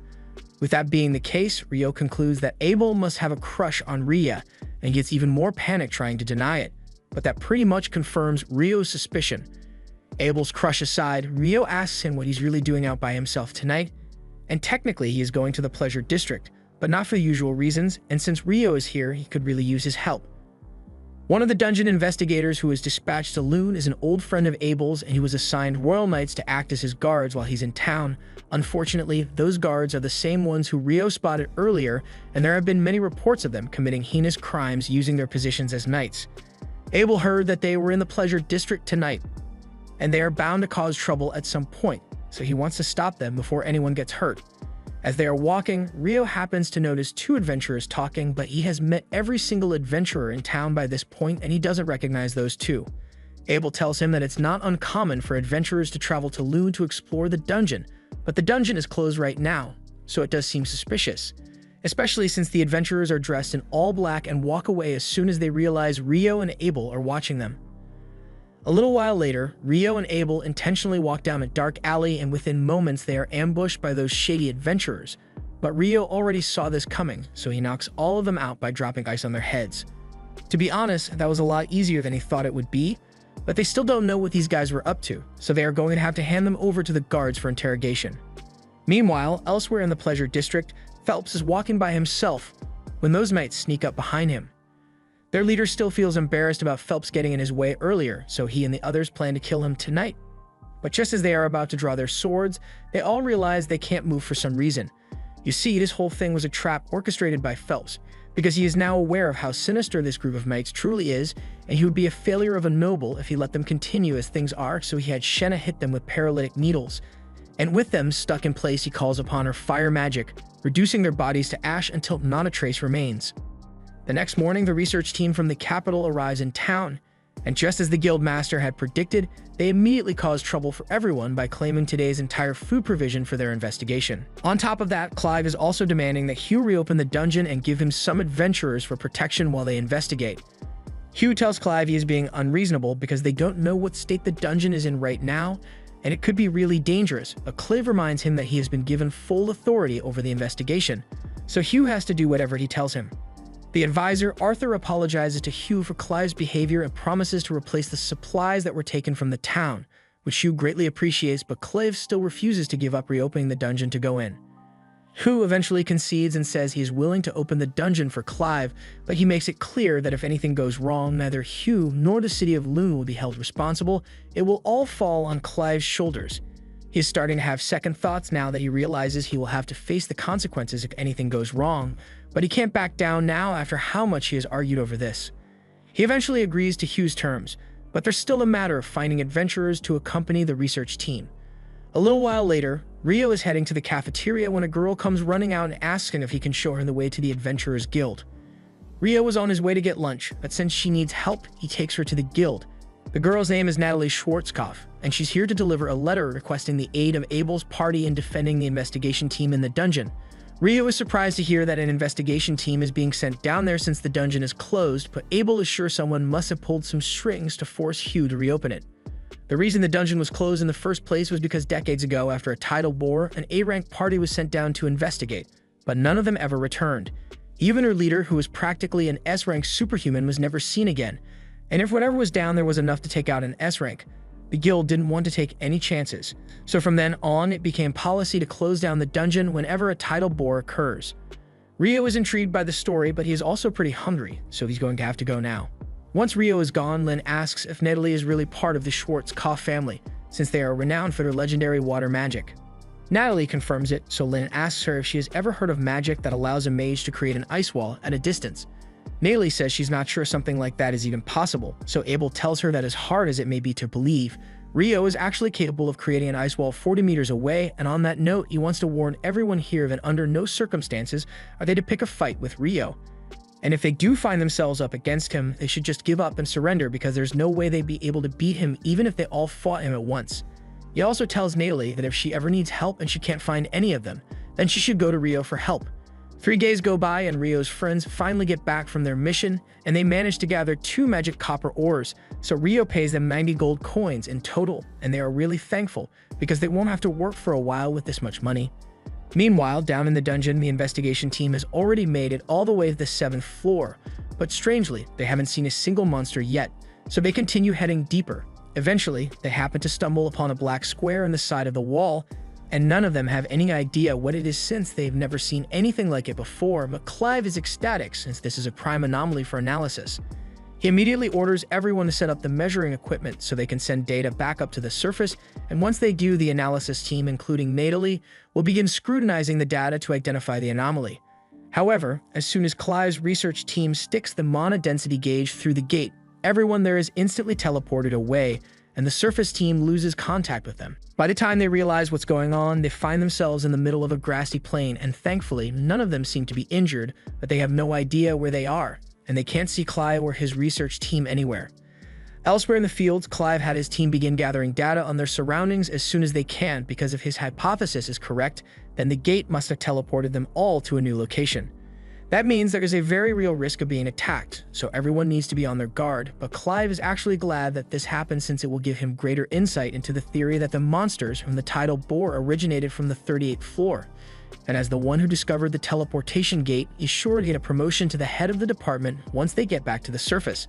But that's only if they make it out alive, because the creatures down here don't seem like they're going to be friendly. Back on the surface, Natalie and the others on the research team are still trying to figure out what happened to the adventurers when the locator suddenly turns back on. It only transmits a signal for a moment, so it's not enough to communicate, but based on the information they got, it looks like the expedition team somehow ended up on the 40th floor of the dungeon. But that makes no sense since they were on the 10th floor a moment ago. Just then, a man named Christopher walks into the tent, and he introduces himself as one of the researchers from the College of Magic who came to participate in this investigation. He understands that he and Natalie's research team are technically rivals, but he says he needs to know if anything strange has happened in the dungeon, so he would appreciate it if they could tell him what they know about it. Natalie and the rest of the research team are a little hesitant to reveal such sensitive information, so Christopher explains that a little while ago he was entering the dungeon with the adventurers designated for the second research expedition.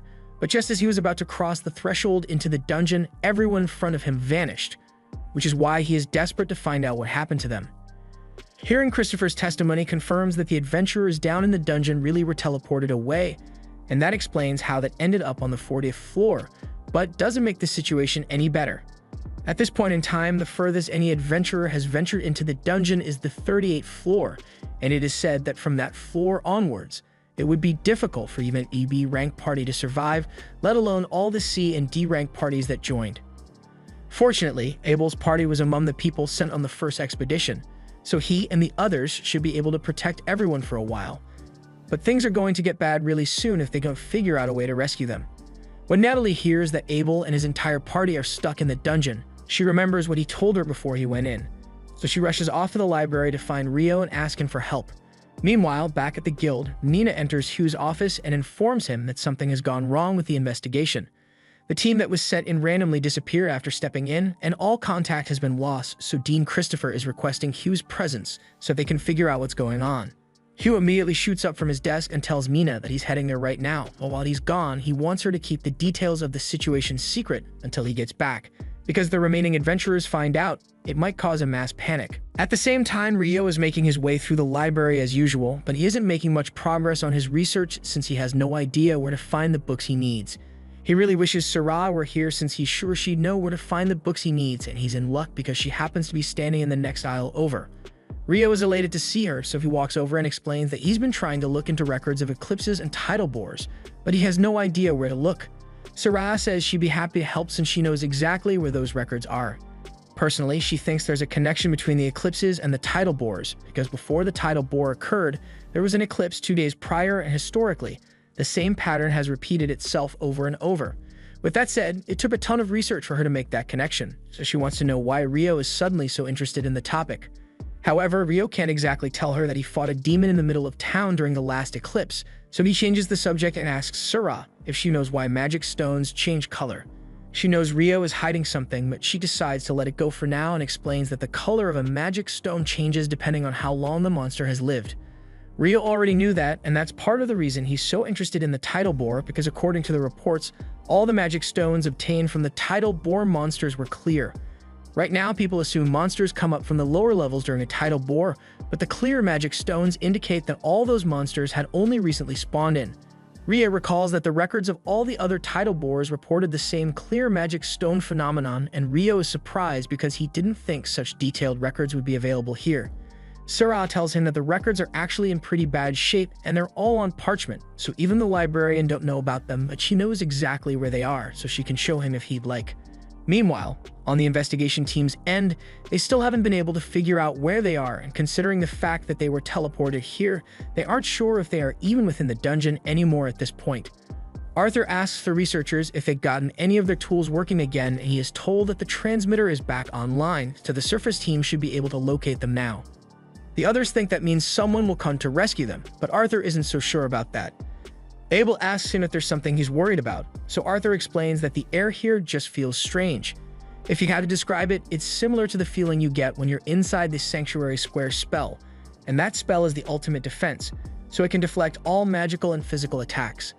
If this area is similar to that, then that means they've been trapped inside some kind of barrier to cut them off from the outside world. Abel is starting to understand the gravity of the situation, so he asks Lynn to use her probe spell to search the area for anything of note. Lynn does so, and her wind magic detects a large group of people around 500 meters away. To be exact, it's roughly 100 humans, but there are around a dozen life forms there that she doesn't recognize. That's certainly strange, but right now it's their only lead, so they start heading in the direction of the group. Meanwhile, back on the surface, Hugh has just been informed that the investigation team was teleported down to the 40th floor, and Hugh can't believe how unlucky this is because even if he were to gather every single adventurer in town for a rescue mission, they'd never be able to make it down that far. On top of that, they still aren't sure what caused the teleportation in the first place, so Christopher says it would be too risky to send anyone down there as things are now.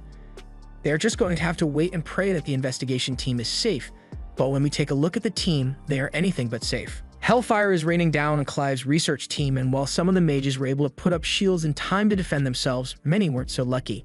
Clive is having a hard time understanding how things turned out like this, but he is certain about one thing.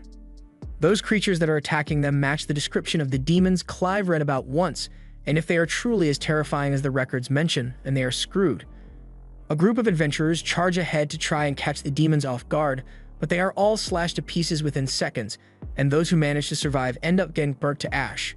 Abel's group soon arrives at the scene, and they are horrified by what they are witnessing because this is a bloody massacre. Rhea takes one look at the monsters and realizes that they are demons, so she warns everyone that according to records, demons are the enemies of gods and angels, and they are far stronger than any regular human, so defeating one is no small feat.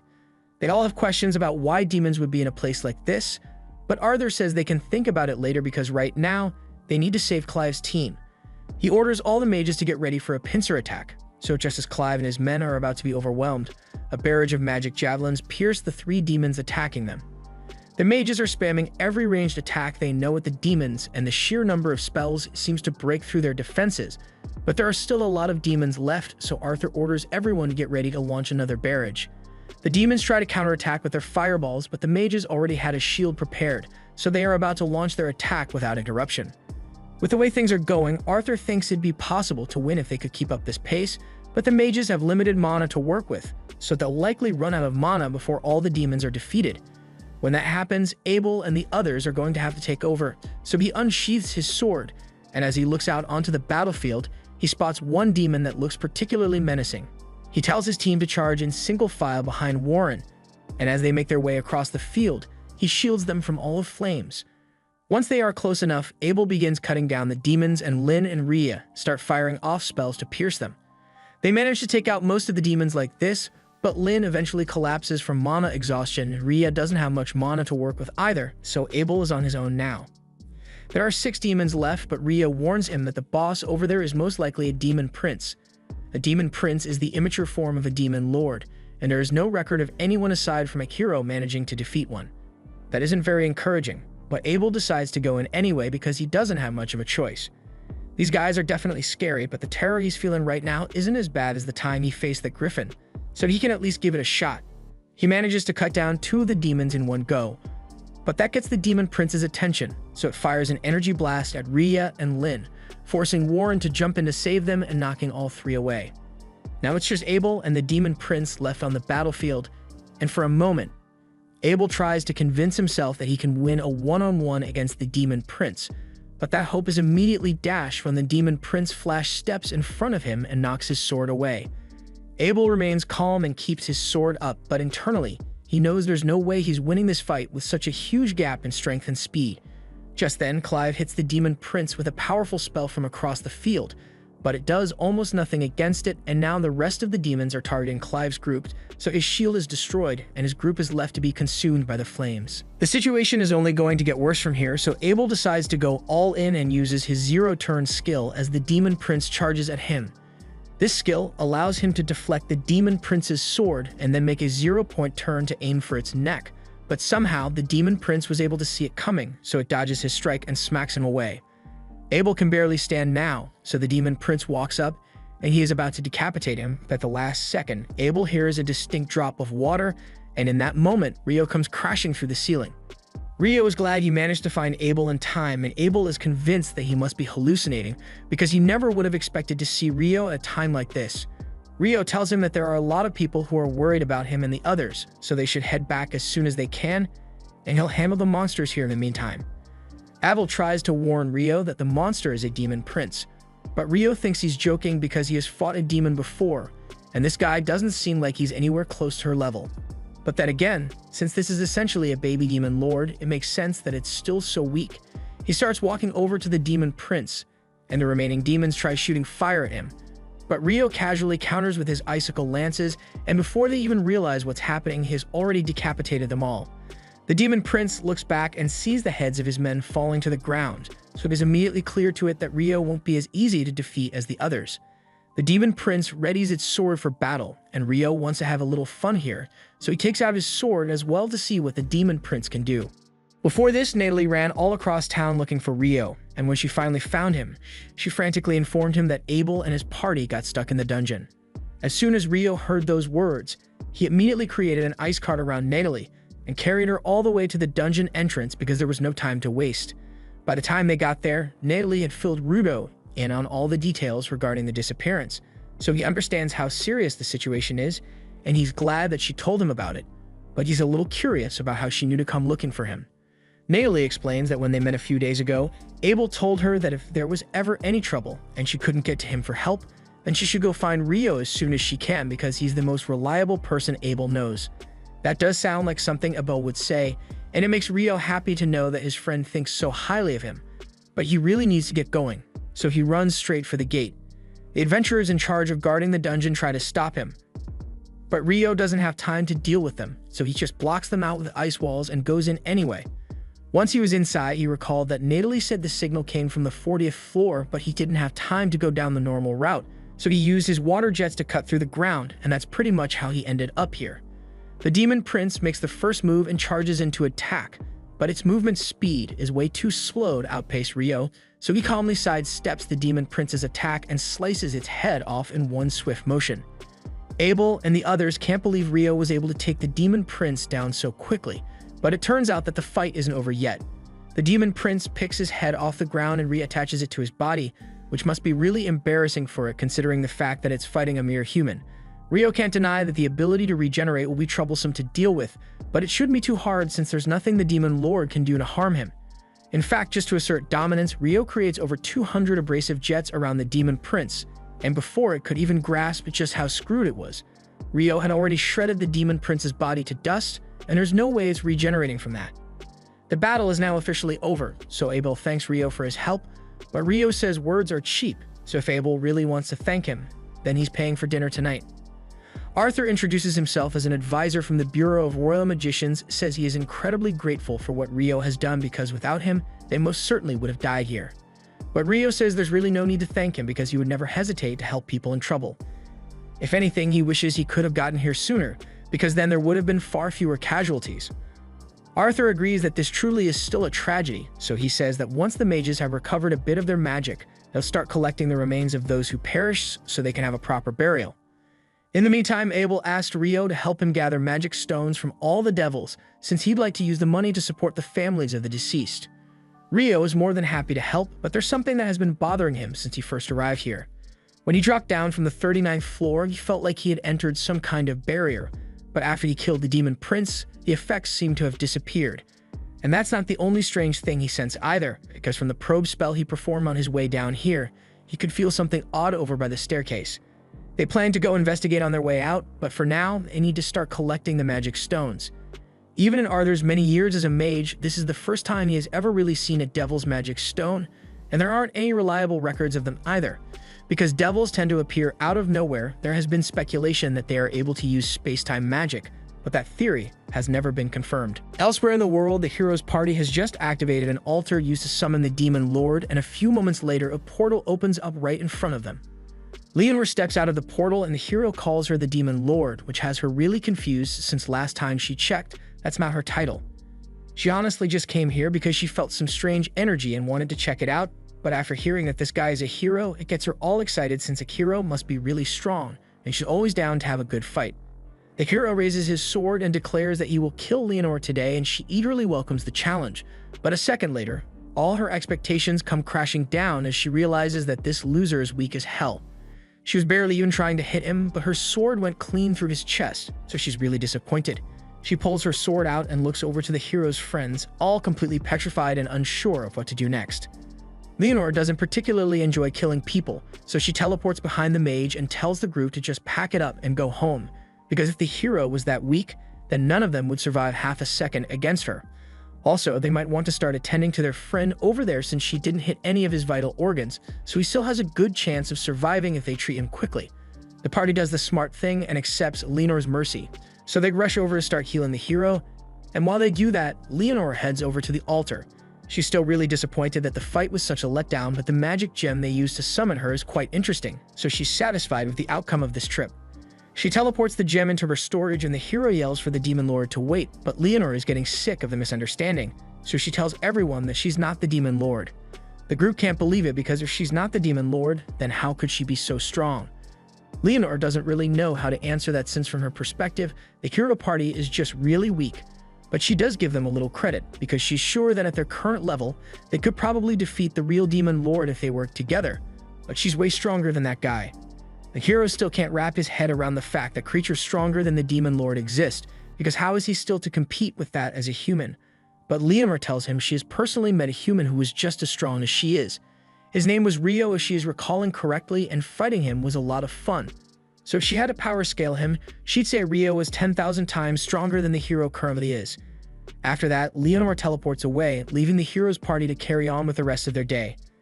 At the same time, back in the dungeon, Rio and the other adventurers are on their way over to the staircase to return to the surface, and once they get there, Rio shows Arthur the anomaly he was talking about earlier.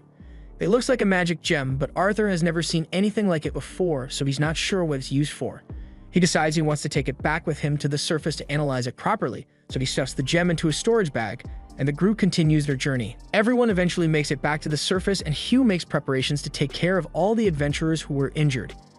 In the meantime, Natalie meets with Abel and the others to confirm they are okay, and Abel thanks her for her quick thinking, because if she hadn't gone to get Rio, they never would have made it back. Things here are wrapping up quite nicely, and Hugh is relieved that Abel and the others survived, because if they had died down there, it would have been a major catastrophe.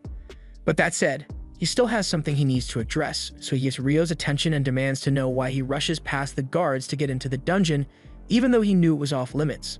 Rio didn't think Hugh would remember to bring that up, so he apologizes for breaking the rules. However, Arthur sticks up for him and tells Hugh to take it easy on him, because if Rio hadn't rushed in like that, none of them would have made it back alive. Hugh is shocked to hear that and asks Arthur what he means by that, but Arthur doesn't want to talk about it in the open, so he asks Hugh to come to a private tent with him. Once the two of them are alone, Arthur fills Hugh in on everything that happened down in the dungeon, including the devils and the demon prince. Hugh can hardly believe what he's hearing since the appearance of devils at a time like this is insane, and it's nothing short of a miracle that they made it back at all. He assumes Abel must have worked really hard to protect everyone, and while Arthur agrees that Abel's performance was incredible, even he was no match for the demon prince. But just as he was moments away from death, that's when Rio showed up. Hugh was still trying to process all this because he knew that Rio was talented, but he had no idea that the kid was able to challenge a demon prince by himself. However, Arthur tells him that challenge isn't the right word to use here, as what Rio did was nothing short of a one-sided slaughter. He was able to eradicate the demon prince and all his remaining subordinates within seconds, and the level of magic he displayed was truly terrifying. After what he witnessed, Arthur tells Hugh that their top priority from now on should be ensuring that Rio stays on good terms with this country, because it'd be catastrophic for them if he were to become their enemy. On that note, Arthur asks for Hugh's cooperation in erasing all evidence of Rio's strength from the field report, since they can't have those idiotic aristocrats learning about Rio and trying to force him to do unreasonable things. The next morning, Rio is wandering through town when he smells something delicious nearby. He follows the scent to a local restaurant that specializes in curry, and to his surprise, he finds Sarah already seated there. Sarah is just as shocked to see Rio here, but she can't blame him for coming since the curry here is the best. The two place their orders, and since they finally have a chance to chat, Sarah asks Rio where he lives. Rio explains that he's currently staying at the guild dorms, and she's surprised to hear that since only rookies live there, but Rio is still technically a rookie. He just happened to be promoted to D rank when he registered as an adventurer. Sarah is impressed since it's rare for people to get instant promotions, but she can tell that Rio is stronger than he looks, so it makes sense to her. Once the two are done with their meal, they head outside, and Rio asks Sarah if there's a reason he never sees her at the guild, even though she's an adventurer. It's kind of a long story, but basically she has a long-term contract in the royal capital, so she barely ever needs to go to the guild. She says she's the sword instructor for the Margrave's Knight's Order, and since they are on the topic, she asks Rio if he has any plans after this, because she'd like to have a friendly match with him. A few minutes later, Rio and Sarah are in the training arena and are about to begin their battle. But before they start, Rio asks Sarah how she knew that he used a sword even though he's a mage. She explains that she could tell from the way he moved and his stance, plus it's not uncommon for a mage to fight with more than magic. The match begins and Sarah lunges forward at Rio with incredible speed, but he is able to react to it in time and counter. Sarah becomes really excited since practically no one has ever managed to dodge her strike on the first try.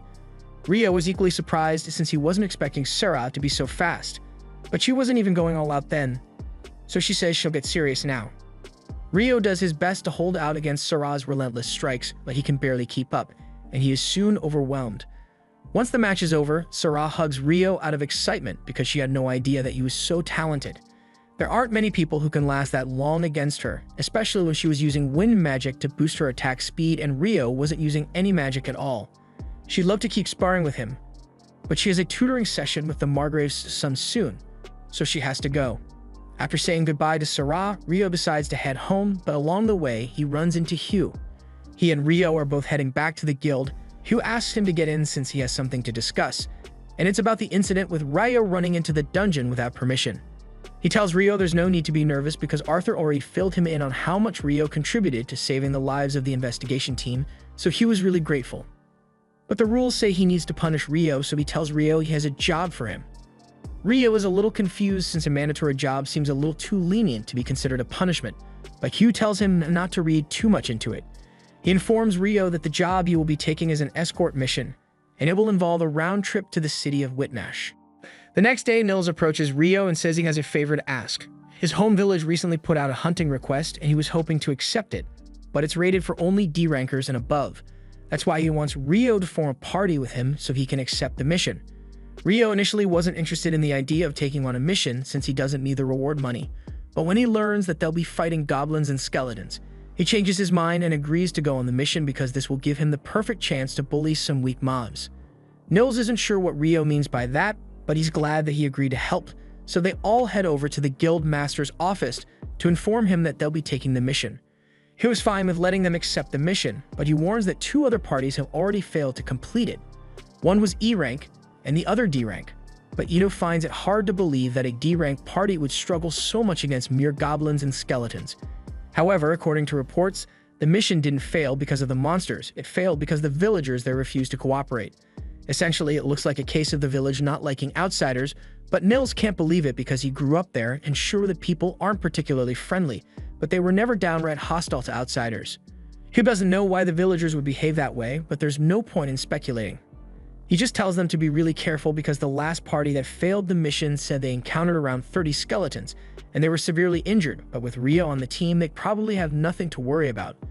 He's still got a few days before he has to go on that escort mission to Whitnash, so there's plenty of time for him to finish the mission and get back. They set out immediately after getting the guild master's permission, and after half a day of walking, the group got to Nils' hometown Kailati.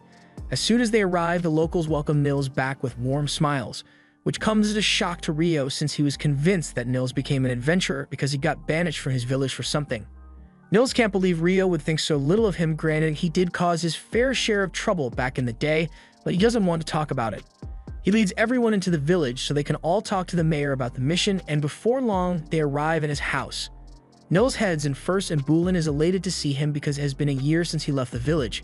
He then notices the others standing by the door, so Nils introduces them as his party members, and they all sit down to discuss the mission at hand. Bulin is a little relieved that Nils and his party will be the ones handling the job now, since he already understands the customs of this village. But on that note, Nils asks if it's true that the village was uncooperative with the last group of adventurers that was sent here. Bulin says he will explain what happened, so he tells them that a while ago, skeletons began appearing at the edge of the eastern woods. At first it was just a few at a time, but soon enough, the forest was crawling with them, so Bulin decided to put in a request to have them hunted. The first party that got here set out to take care of the skeleton problem, but unfortunately, they ended up taking the fight somewhere they shouldn't have. Nils freaks out upon hearing this and asks if they took the fight deep into the eastern forest, because he'd understand the villagers becoming hostile if something like that were to happen. Bulin admits that getting mad at the adventurers over it might have been a little unreasonable, since they were in the middle of a life-or-death fight when it happened, but everyone here was very uneasy about the fact that blood was spilled in that part of the forest. Nils realizes the others must have no idea what he and Bulin are talking about, so he explains that it involves one of their village's biggest secrets, and unfortunately, he can't fill them in on all the details without first getting permission from the village elders, so he asks them to be patient and wait for him to meet with them. In the meantime, the others are invited to rest at Nils' house with his siblings, and when they are there, they start talking to his brother Niloy. Niloy is glad that Nils brought back such trustworthy people, and as long as it's them, he's sure no one in the village will object to them handling the hunt. The last group that came here completely ignored the village's traditions and stormed into the woods without listening to them, which is why none of the villagers were willing to help those guys, but Rio and the others are different. Just then, Nils returns from the council meeting, and long story short, they got permission to begin the hunt, so Nils suggests they should start by looking for goblins during the day, and after that, they'll deal with the skeleton. He also got permission to fill the others in on the village secret, but he needs them to promise that they'll keep their lips sealed regarding what they are about to hear. The others all agree to keep the secret, so Mills tells them that there are two special things about this village. One is the fact that they have a guardian beast in the eastern forest, and hearing this has everyone stunned because they had no idea that this village was under the protection of a guardian beast. Rio is particularly amazed because the guardian beast sounds like it'd be really powerful. He's even silently hoping that the beast turns evil for some reason, so he'll have an excuse to fight it. But when the others notice him lost in thought, he plays it off and changes the subject. He asks Nils what the other special thing about this village is, so Nils tells him it's the shrine, but the village elder said she wants to explain the details to them in person, so they'll have to wait till tomorrow. The next morning, the group heads out to the forest, and Bulin shows them the last place the goblins were spotted. Normally, a few goblins wouldn't be that much of an issue, but the village children usually play around here, and we all know what goblins do to children. Just then, Rio senses a group of goblins heading in this direction, so he warns everyone to get ready for a fight. There are around 10 in the group, so Mills suggests they should kill all but one so the survivor can lead them back to the nest. Rio agrees with the plan, so they all get into their hiding spots and wait for the goblin squad so they can ambush them. Once the goblins are close enough, Rio casts his Icebind spell on them, and looking at it from the goblin's perspective, this shit must have been terrifying. One minute you're walking through the forest with your homies, and the next you see Gob Jr. turn into a block of ice and get his head blown off a moment later. The last surviving goblin runs out of there as fast as it can, and Rio and the others chase after it until they eventually locate the goblin nest. The goblin is busy frantically explaining that its entire team just turned into ice for some reason, but a moment later is frozen solid as well. The remaining goblins then notice Rio and the others, and after hearing what they did to the patrol squad, these guys want nothing to do with them, so they start running away. However, Rio doesn't plan to leave any survivors this time, so he freezes the goblins all at once, and Nils and Amon rush in to smash them to pieces. Nils and Amon run up to the cave entrance, and they can hear something big approaching, so they both brace themselves for a fight, but to their horror, it turns out to be a goblin general, and there's no way they'd be able to beat it on their own. But fortunately, they aren't on their own. So Rio uses a stronger version of Icebind to pull the goblin down to the ground, and then he asks Nils to finish it off. Having Rio here kind of feels like cheating, but who cares about that? They just killed a goblin general, and its core is worth a lot of money. They return to town, and a little while later, they are introduced to Nasu, the village elder. She has already heard about how the group took down a goblin general. They still got a lot left to do, so she tells everyone to follow her so they can go meet the guardian beast. They eventually arrive at the cave, and Rio is excited to finally encounter a guardian beast, But his excitement drops when he realizes that the beast isn't evil, so he won't be fighting it anytime soon. The beast takes a look at the boys that Nasu brought to handle a hunting mission, and it all seems pretty standard to him. But then he spots Rio and his whole demeanor changes. He introduces himself to Rio as Nkuzan, and both Nasu and Bulan can hardly believe it since the guardian beast has never told anyone his name before.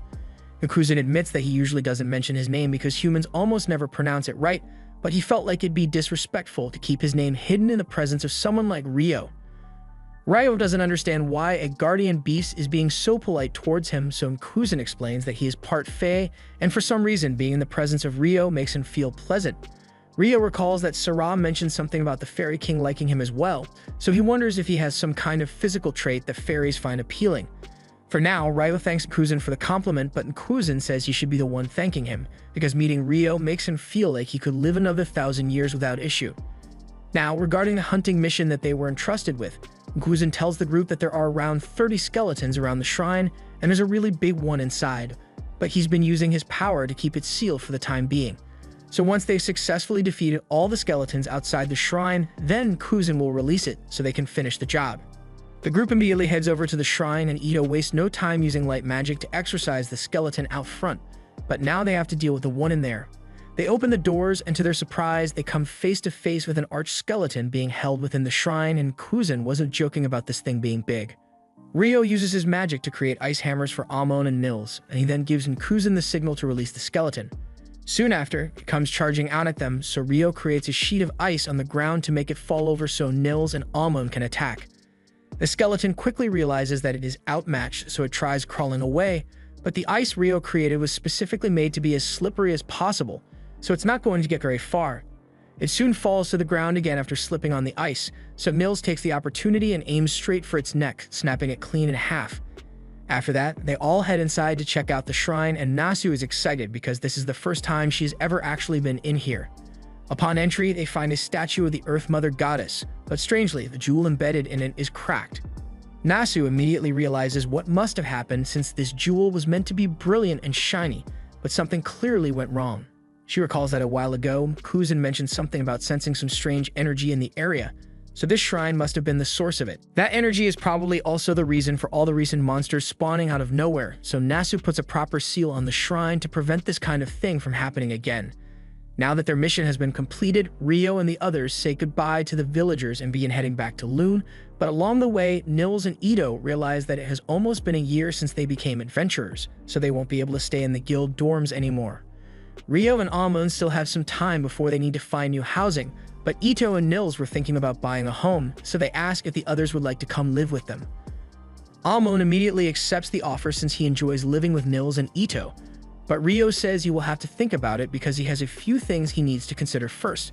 Meanwhile, back in Lune, he was asking Abel to fill in for him as a representative at the Whitnash Open Port Festival. Normally, he would have asked Phelps to do it, but he's busy with his other duties at the moment, so Abel is the only other option.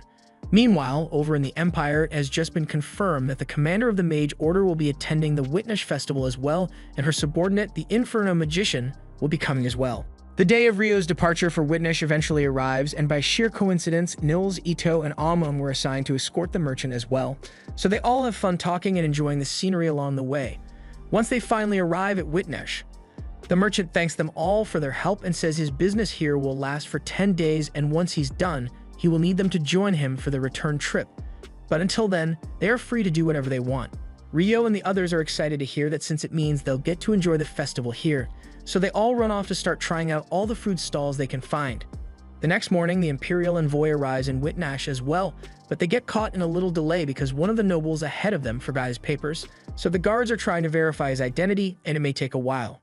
Oscar is a little frustrated that he is stuck in line because of someone else's incompetence, but hey, it's not like he can do anything about it, so he decides to just wait. While he and Jurgen are sitting in the carriage, Jurgen asks about the purpose of this mission, and technically they are just here for the festival, but Oscar finds it hard to believe that the king would send him and the commander here just to enjoy the festivities. There's no way to be sure of the king's true intentions, but he thinks it's possible that the king wants to get some dirty work done while Princess Fiona is here. The king has always doted on the princess, both because she is his youngest daughter and because she is exceptionally talented for her age, so he may be trying to spare her from having to witness the true brutality of being a ruler for now. As for what that brutality might entail, Oscar's guess is as good as anyone else's. But there's a possibility that the Emperor might want to eliminate the nobles who oppose the royal family. That said, officially, Oscar's only job here is to guard Fiona, so the Emperor's plans are none of his business. Later that night, a banquet is held, with both Prince Conrad and Princess Fiona in attendance, drawing all the nobles together. Conrad apologizes to his sister for dragging her along since he knows she doesn't like these kinds of gatherings, but she says it's not a big deal. Conrad is sure she must be exhausted, so he tells her he can handle the rest of the event by himself. So Fiona is free to go to bed, and that's the best news she has heard all day. She immediately collapses into her bed, and her maid, Marie, helps her loosen her dress. Fiona really hates having to go to all these fancy banquets because she's much more comfortable practicing in the training yard. She has no idea how her brother manages to handle the constant stream of guests while still finding time to look out for her, and it's hard to believe that he's only 3 years older than her. She wishes she had his level of charisma, but Marie reminds her that she has her own talent. There's almost no one in the nation who can compare to her when it comes to sword skills or magic, and she should be proud of that. The next day, Rio and the others head out to enjoy the festival some more, but as the parade is passing through, they notice Abel sitting in the special guest bleachers, and he looks really nervous because Princess Fiona is sitting right next to him. Just then, Rio happens to spot Rhea and the rest of Abel's party, so he asks them why Abel is up there sitting with the princess. Rhea explains that Abel was asked to fill in for the guild master as a representative for the festival, but that's only until Hugh arrives in a few days. Lynn looks over to the stands, and she can tell that there's a powerful wind barrier in place to protect the guests, but it's several times thicker than what a normal barrier should be. Apparently, the Lord of Witness's family owns a magical device that can generate powerful barriers, but has terrible fuel efficiency, so it costs a lot of money to keep it running. Normally, they wouldn't use them, but with the imperial family present, they need to bust out as many defensive measures as possible, because if something were to happen to someone like Princess Fiona, it could start a war. Speaking of the princess, Rhea recalls that Fiona is the commander of the Empire's magic division, and if she's here, then that must mean her lieutenant, the Inferno magician Oscar, must be here as well. Rio thinks that name is really cool, so he asks Rhea to tell him more about this Inferno magician, and she explains that he is a magician capable of incinerating 1,000 troops in an instant. He even once killed a wyvern in a single attack, something that would be impossible for any other magician, excluding Rio. After everything Rhea has heard about him, she'd rather not get involved with Oscar, and she warns Rio and the others to stay away from him as well, but literally 10 seconds later, Rio accidentally bumps into Oscar on the street. Granted, he has no idea that this person is the Inferno magician that Rhea just mentioned, so he simply apologizes and continues walking with his friends.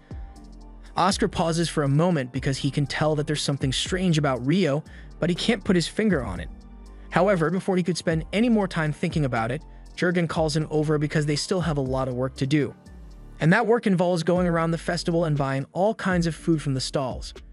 Fiona practically begged Oscar to do this for her because as a princess, she's required to stay in the stands for the entire duration of the parade, and she didn't want to miss out on all the tasty street food. There's still a long list of stuff to get, so Jurgen tells him to hurry up because they need to have it all ready by the time Fiona returns to the castle. Meanwhile, over by the stands, Abel runs into Prince Conrad, and Conrad recognizes him as the adventurer who was sent as the guild master's proxy, but he asks if they have met before because Abel resembles someone Conrad once knew. Abel tells him it's probably just a coincidence, but that aside, there's something he wanted to discuss with Conrad.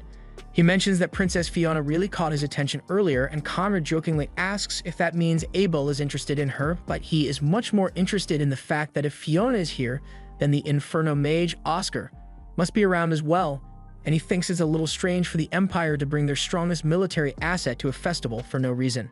There's clearly something going on here, but Conrad says he's not at liberty to discuss such matters with Abel, so he will have to excuse himself for now. A little while later, Fiona returns to her room and collapses on her bed because she's exhausted again, but a few moments later there's a knock at her door and both Jurgen and Oscar come in with the food they bought for her. Oscar is just as exhausted as Fiona since he hates having to go through large crowds. He even almost ran into a kid, but the boy was surprisingly quick, so neither of them actually collided. Fiona is a bit intrigued because it's rare for Oscar to give praise to randoms like that, but Oscar could tell that Rio is no ordinary person. Anyway, Oscar serves Fiona the street food and uses a bit of his magic to heat it up, and she is really grateful, so while referring to Oscar as master, she thanks him for his help. Oscar reminds her that she can't keep calling him master because he's technically her subordinate, but Fiona says Marie and Jurgen already know about their relationship, so it shouldn't be a problem. The next morning, the festival continues and Rio's group is out having fun again. They decided to enter an archery contest, and Amon goes up first, but he absolutely sucks with a bow, so he's nowhere near hitting that target. Next up is Ito. Sophie walks up to his post, but he is just as bad as Amon was. Rio is having fun watching the contest, but then he realizes that Nils didn't sign up for the contest, so he asks him why.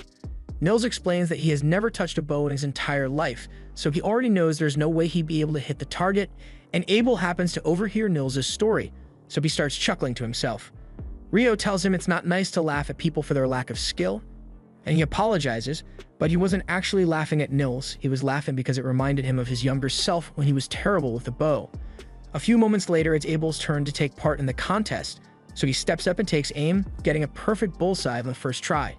He walks off stage with a smile on his face, but that smile quickly fades once the rest of his party shows up because he had technically promised to spend the day with Rhea, but he totally forgot, so she's pissed.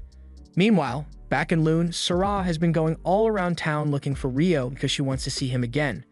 She already checked all of his usual spots, but there's still no sign of him, so she decides to head to the guild to see if he's there. Nina is surprised to see Sarah here since it's rare for her to come to the guild, so she asks what's up. Sarah explains that she has been looking for Rio all day, but she's had no luck finding him, so she was hoping Nina would know where he is. Nina explains that Rio is actually out of town on a mission right now, and Sarah assumes that means he will be back by tomorrow, but Nina corrects her and says Rio actually won't return for a while. As soon as Sarah hears this, her heart drops at the thought of not being able to see Rio again, so she asks Nina how long he will be gone.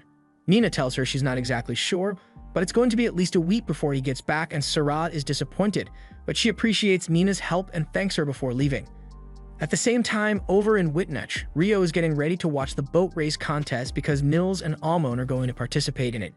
However, it turns out that Dan is here as well, and he and Nils still have some major beef going on, so things are going to get a lot more interesting.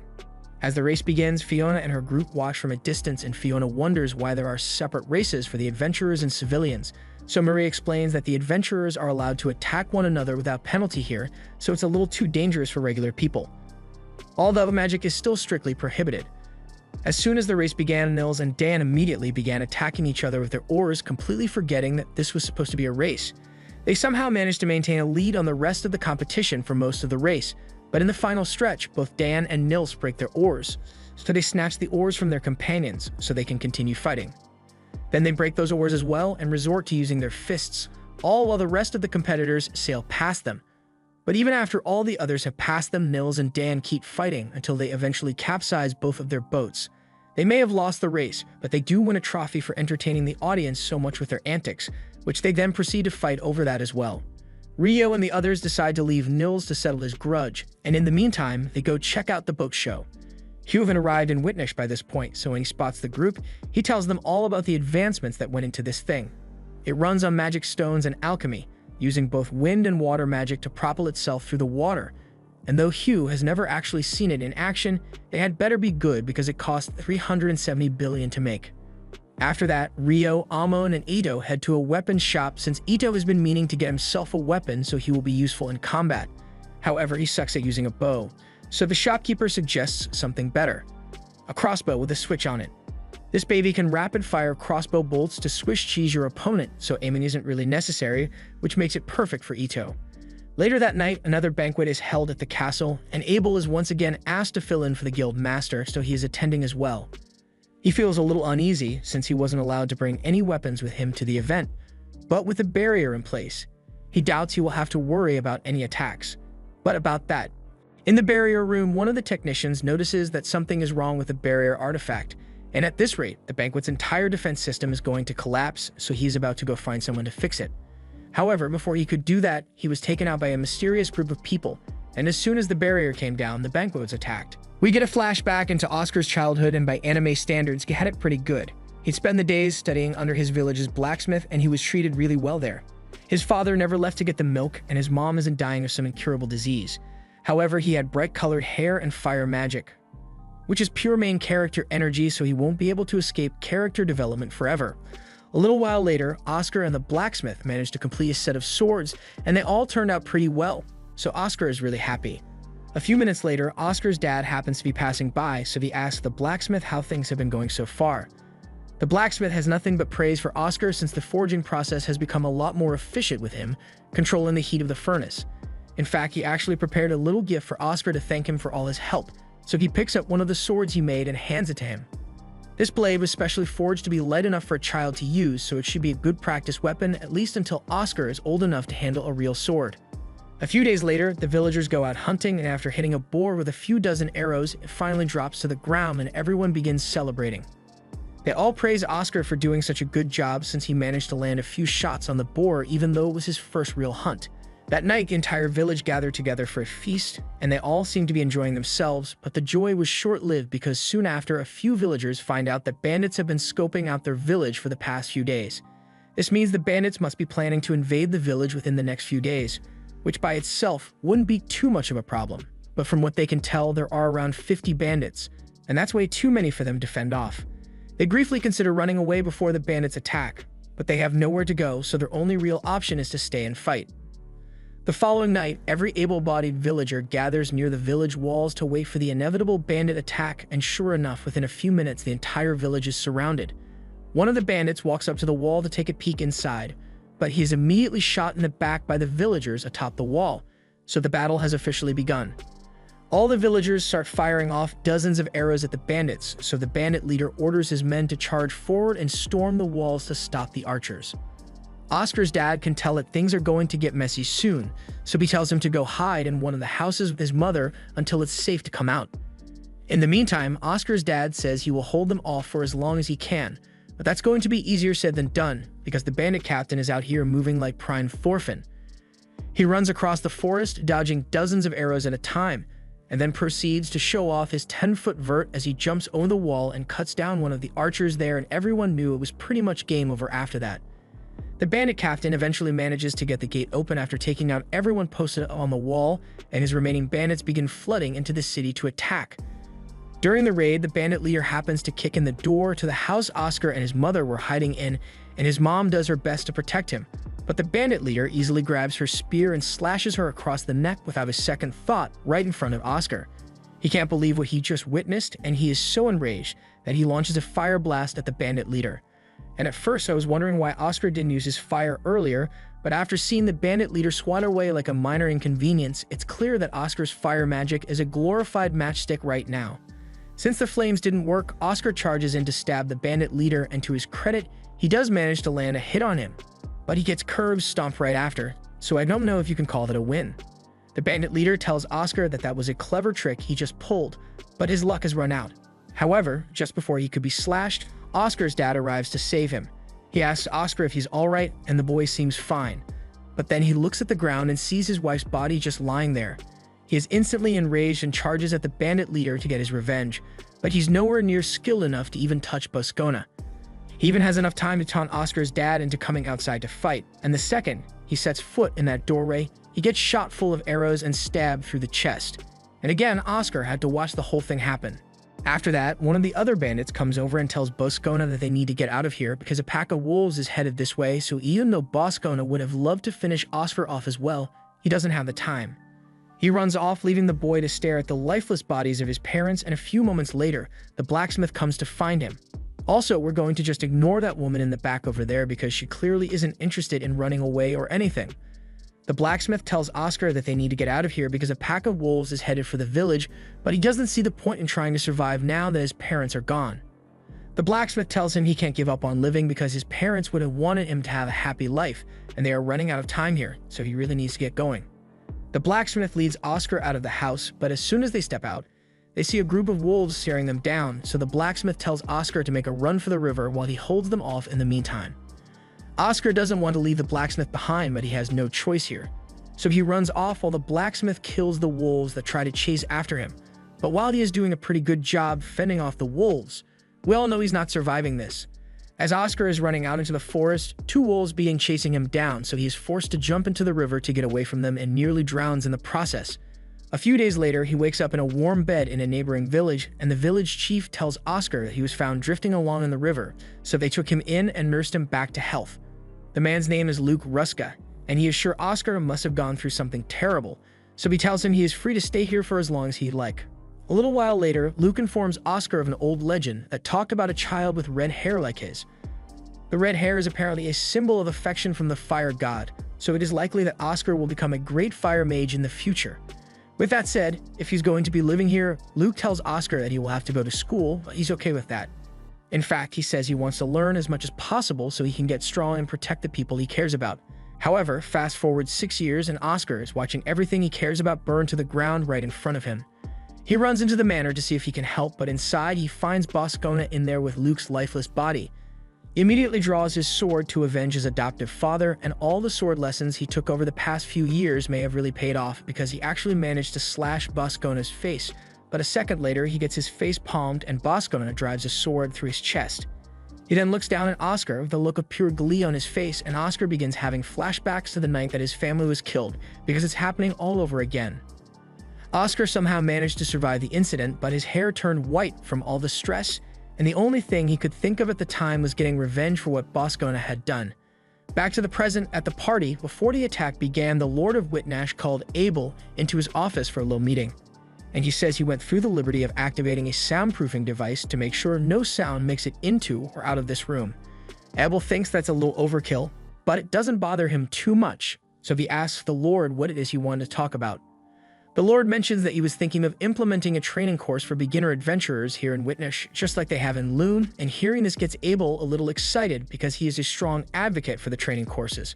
The survival rate of rookie adventurers has shot up ever since they started teaching them how not to die in the dungeon, so he thinks it'd be a great idea to implement it here, and the two start talking about the details. He says he was thinking about having the instructors for the Whitnash training program attend Loon's training in order to give them a decent idea of what the course should look like, and Abel thinks that's a great idea. However, if all the Lord wanted to talk about was his training course, it makes you wonder why he bothered soundproofing the room. It's almost like he's trying to stop Abel from hearing the commotion outside so he doesn't go to help. Meanwhile, out in the city, Oscar and the others are having dinner at a stall, but he refuses to eat anything because he needs to stay in top condition in case there's an emergency and he needs to go save Fiona. Kinda dumb to be all the way out here if he's so worried about Fiona being in danger, but the others don't think there's much reason for him to be concerned since the venue for the party is protected by a powerful wind barrier. I mean, it's not like a mysterious group could have disabled it and is currently attacking and killing everyone at the event. Meanwhile, everyone at the event is being attacked and killed as the garden goes up in flames. Fiona managed to survive the initial blast, but she has no idea who would dare to launch an attack like this.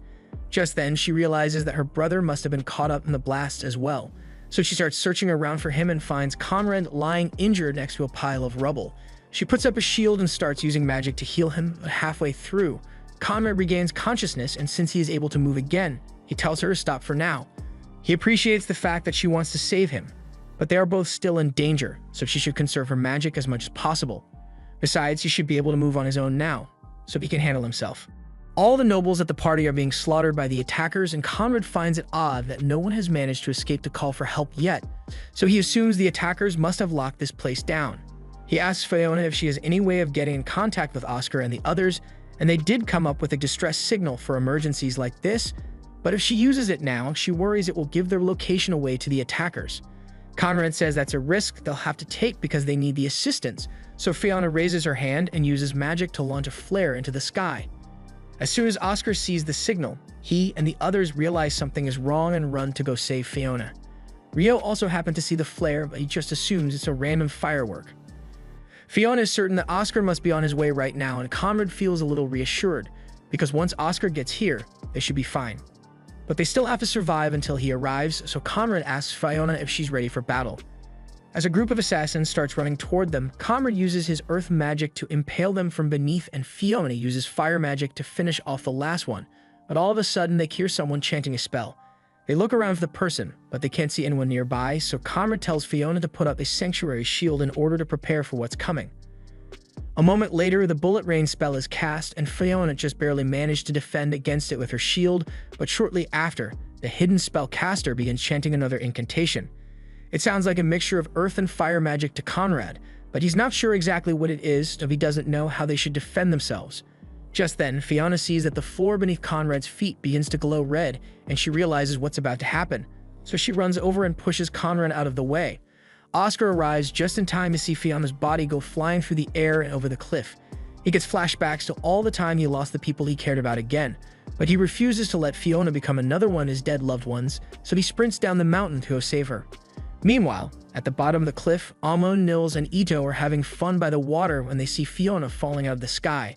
Nils runs ahead to catch her, and I think the physics engine might be bugging out because the castle is way up there, and there's no way E-rank Mills should have been able to catch her without breaking at least a few bones. A few moments later, a pair of assassins show up to finish Fiona off, and somehow, the group manages to defeat the trained assassins despite the fact that they are all E-rank. However, a moment later, Oscar arrives, and from his perspective, all he sees is a group of unknown boys holding Princess Fiona's unconscious body, so he's about to barbecue them. Back at the mansion, Abel has just returned from his meeting with the Lord, and he is shocked to see the chaos that unfolded while he was gone. He eventually spots Conrad, so he goes over to him and is filled in on the entire situation, and Conrad asks him to go make sure Fiona is alright. Meanwhile, down on the beach, this whole misunderstanding could have been easily resolved if Oscar had asked a simple question like, "What are you guys doing here?" But instead, he immediately fired a blast at the ground, forcing Edo to use his sanctuary shield to defend against it. Oscar's blast was way stronger than most attacks Edo has encountered before, so blocking that really took the wind out of him. But Oscar isn't done yet. He demands that the group get away from Fiona at once, but at this point they see him as a trigger-happy lunatic, so there's no way they'd hand the princess over just like that. Oscar launches another blast, and Ito tries using everything he's got left in the tank to protect the others, but it's not enough, so the blasts break through and injure the three of them. Ito is down for the count now, but Eamon and Nils are still conscious, and they are prepared to risk their lives to defend Fiona, so Oscar doesn't think twice about going for the kill shot. Fortunately, before they could be killed, Rio arrives on the scene and defends them with an ice wall. After seeing the state that Oscar has left his friends in, Rio does the reasonable thing and asks if there's a good explanation for this instead of attacking right away. However, Oscar has no interest in talking, so he just fires another blast at the others, but Rio manages to counter it in time. The fact that Oscar just tried to kill his friends in front of him without saying anything tells Rio all he needs to know, so he's done trying to be civil. Oscar launches several fire arrows at him, so Rio responds by creating a dozen ice walls around himself for protection, and Oscar is shocked since no one has ever countered his blasts so effortlessly before. He is starting to worry that he might not be able to handle Rio, but he still has a few tricks up his sleeve, so he proceeds to create a massive fire tornado to engulf him. The tornado was a neat trick, but Rio was easily able to shield himself with an ice sphere and drew his sword as he came down to clash with Oscar. However, before they could continue their battle, Abel suddenly arrived and yelled for both of them to stop. Rio tells him to stay out of this unless he wants to be frozen solid as well, but Abel just asks him to wait a little so he can talk to Oscar. He introduces himself as the man acting on behalf of Loon's guild master, and he explains that the 4 people he just attacked are adventurers from Loon who had nothing to do with the attack on the party. Oscar is finally starting to think things through, but Rio, on the other hand, has no such patience, so he turns to Abel and asks if he's done talking yet because he's still going to kill this jerk. Abel is shocked because he already explained that this whole thing was a misunderstanding, but while that may be true, Rio can't even pretend to care. All that matters right now is that Oscar nearly killed Rio's friends, and he's not leaving this beach alive after that. Rio also says he's not opposed to freezing the princess solid as revenge, but there's no way Oscar would let that happen, so he lashes out and uses his ultimate move, a hailstorm of flames raining down from the sky. A move like this would normally be enough to wipe out an entire army, but without even looking up, Rio casts hundreds of water jets and puts out the flames before they get anywhere near him.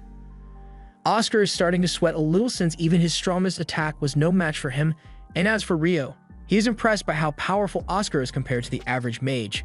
But if that's the best he can do, then the battle is pretty much over. He says he's going to kill Oscar now, but Abel yells at him to stop because killing a high-ranking Imperial mage would cause an international incident. He turns to Oscar and tells him that he is here because Conrad sent him down to ensure Fiona's safety, and that should be Oscar's #1 priority as well. So is there really a point in trying to kill Rio's friends? Oscar realizes he may have been a little rash with his attack earlier, but that doesn't change the fact that Rio still wants Oscar dead, so Abel tries to reason with him. He says he understands why he is so mad, but killing Oscar won't do any good in this situation, so he's begging him to put his sword away. Rio asks Abel if he would be willing to back down if someone tried to kill Ria, and he says that in a situation like this, that Ria wouldn't want him to risk starting a war, so he'd do the right thing. Rio listens to what Abel has to say, but he then promptly ignores every word of it and sends a bunch of icicles straight at him. He was just doing it to scare Abel into backing off, but to his surprise, Abel didn't budge even slightly. He says he doesn't want to see his friend ignite a war, so he's willing to lay down his life to stop him. And Rio may be angry, but he's not angry enough to kill a friend over this, so he puts his sword away and says he will let it go for now. He asks Abel to get Fiona and give her to Oscar so he can get out of here because he doesn't want to be around him anymore, and as Rio is leaving, Oscar looks over at him, probably thinking, damn, that boy was totally going to kill me if it weren't for Abel. The next morning, Rio and his friends gather by the port, and they are all back in good condition, since Abel had Ria heal their wounds, so Rio has calmed down a lot. A few moments later, Abel happens to run into them. He has been busy all night trying to deal with the aftermath of the attack. But on the bright side, after he explained everything to Fiona and Conrad, they both agreed that Nils and the others did nothing wrong, and Oscar even offered a sincere apology. Rio was surprised to hear that Oscar actually accepted accountability for what he did, so maybe he's not such a bad guy after all. Aside from the apology, Fiona also wanted to offer the group a reward as compensation for what happened, which is really appreciated since they are practically broke at this point. The festival is pretty much over, so Nils says their escort mission has been a success, but Rio reminds him that the mission isn't over until they make it back home in one piece. A few days later, back in Loon, Sarah is on the verge of having a yander breakdown over the fact that she hasn't seen Rio in a week. She doesn't understand why she's so attached to him when they literally only met a month ago, but she feels so empty now that he's not around. She heads to her favorite curry shop to try cheering herself up, but to her surprise, she finds Rio inside, chowing down on a plate of curry, and seeing him again fills her with so much joy. Once Rio notices her standing by the door, he calls her over to chat since he has missed her as well, and they've got a lot of catching up to do. After they're done with their meal, Sarah asks Rio to come with her to the library since there's something she wants to show him. She leads him into the forbidden section, and normally Rio wouldn't be able to get in here since he's not B rank yet, but Sarah pulled some strings and got special permission to let him in. She brought him here because she found a book she thinks he'd be interested in. It has a ton of advanced information regarding alchemy, so Rio thanks her for telling him about it. He takes out a piece of paper so he can start copying down the information, and Sarah comments on how inconvenient this is since the alchemy notes were written on sheepskin, and the transcribed spell doesn't work on documents that aren't on paper. Rio pauses for a second after hearing that because he genuinely had no idea that a transcribed spell even existed in the first place. He's been writing things down by hand for weeks now, and he feels like a total chump for it, especially since the transcribed spell is apparently something even an elementary school mage should be able to do. Sarah finds it amusing that Rio is so smart and strong most of the time, but when it comes to things that should be common knowledge, he's totally out of the loop for some reason. A little while later, Rio finishes writing down all the relevant alchemy information he needs, so he's pretty much done here. But before they leave, here's a question he's been meaning to ask. Sarah spends a lot of her time in the library, so he's been wondering how she handles the library's entrance fee, since coming here every day would certainly be quite expensive. Sarah is a little ashamed to admit this, but since she works for the local lord, the library kind of just waives her entrance fee for her. However, she wants to make it absolutely clear that she never wanted to abuse her position to receive extra benefits. She used to pay the fee every time she'd come here, but when the lord found out that 90% of her paycheck was going towards library admissions, he just created an exception for her. Since they are done here, Sarah suggests they should get going, and if he's got some time to spare, she offers to take him to a local transcriber so he can learn the spell. Rio says he'd love that. After all, his magic training so far has been entirely water-based, so a little variety would be appreciated. Sarah also thinks it'll be a good opportunity for her to learn a thing or two since she's still not very familiar with human magic, even though she left the elf forest a long time ago. Now that Sarah mentions it, he recalls that elves have really long lifespans, and Rio has no idea how old she really is, so he asks her about it. Sarah tells him it's rude to ask a lady for her age so bluntly, but if he must know, she's around 200 years old. Rio is surprised to hear that because she's still really pretty for someone who's been around for 2 centuries, and hearing him call her pretty makes Sarah blush a little. The two later head to the transcriber's shop that Sarah mentioned earlier, but just as they are about to head in, Abel happens to come out. He's surprised to see the two of them together like this. He asks what they are up to, so Rio and Sarah explain that they are just hanging out for the day and having a bit of fun. Abel would love to stay and chat, but he has a bunch of documents to deliver, so he says he will see them later. However, before he leaves, Rio gets his attention and asks if he could spare some time later today because he has something he'd like to discuss with him. Abel says that'd be fine, so they both agree to meet at the tavern in a few hours, and he heads on his way to deliver his documents. Rio then starts walking into the shop, but Sarah stops him because there's something she'd like to discuss with him as well. Rio says he's listening, so she tells him it's about how he always speaks to her so formally. At first, she thought he was just doing it out of courtesy, since she's B rank, But seeing him talk so casually with Abel made her really jealous, and her Yander side is starting to show a bit.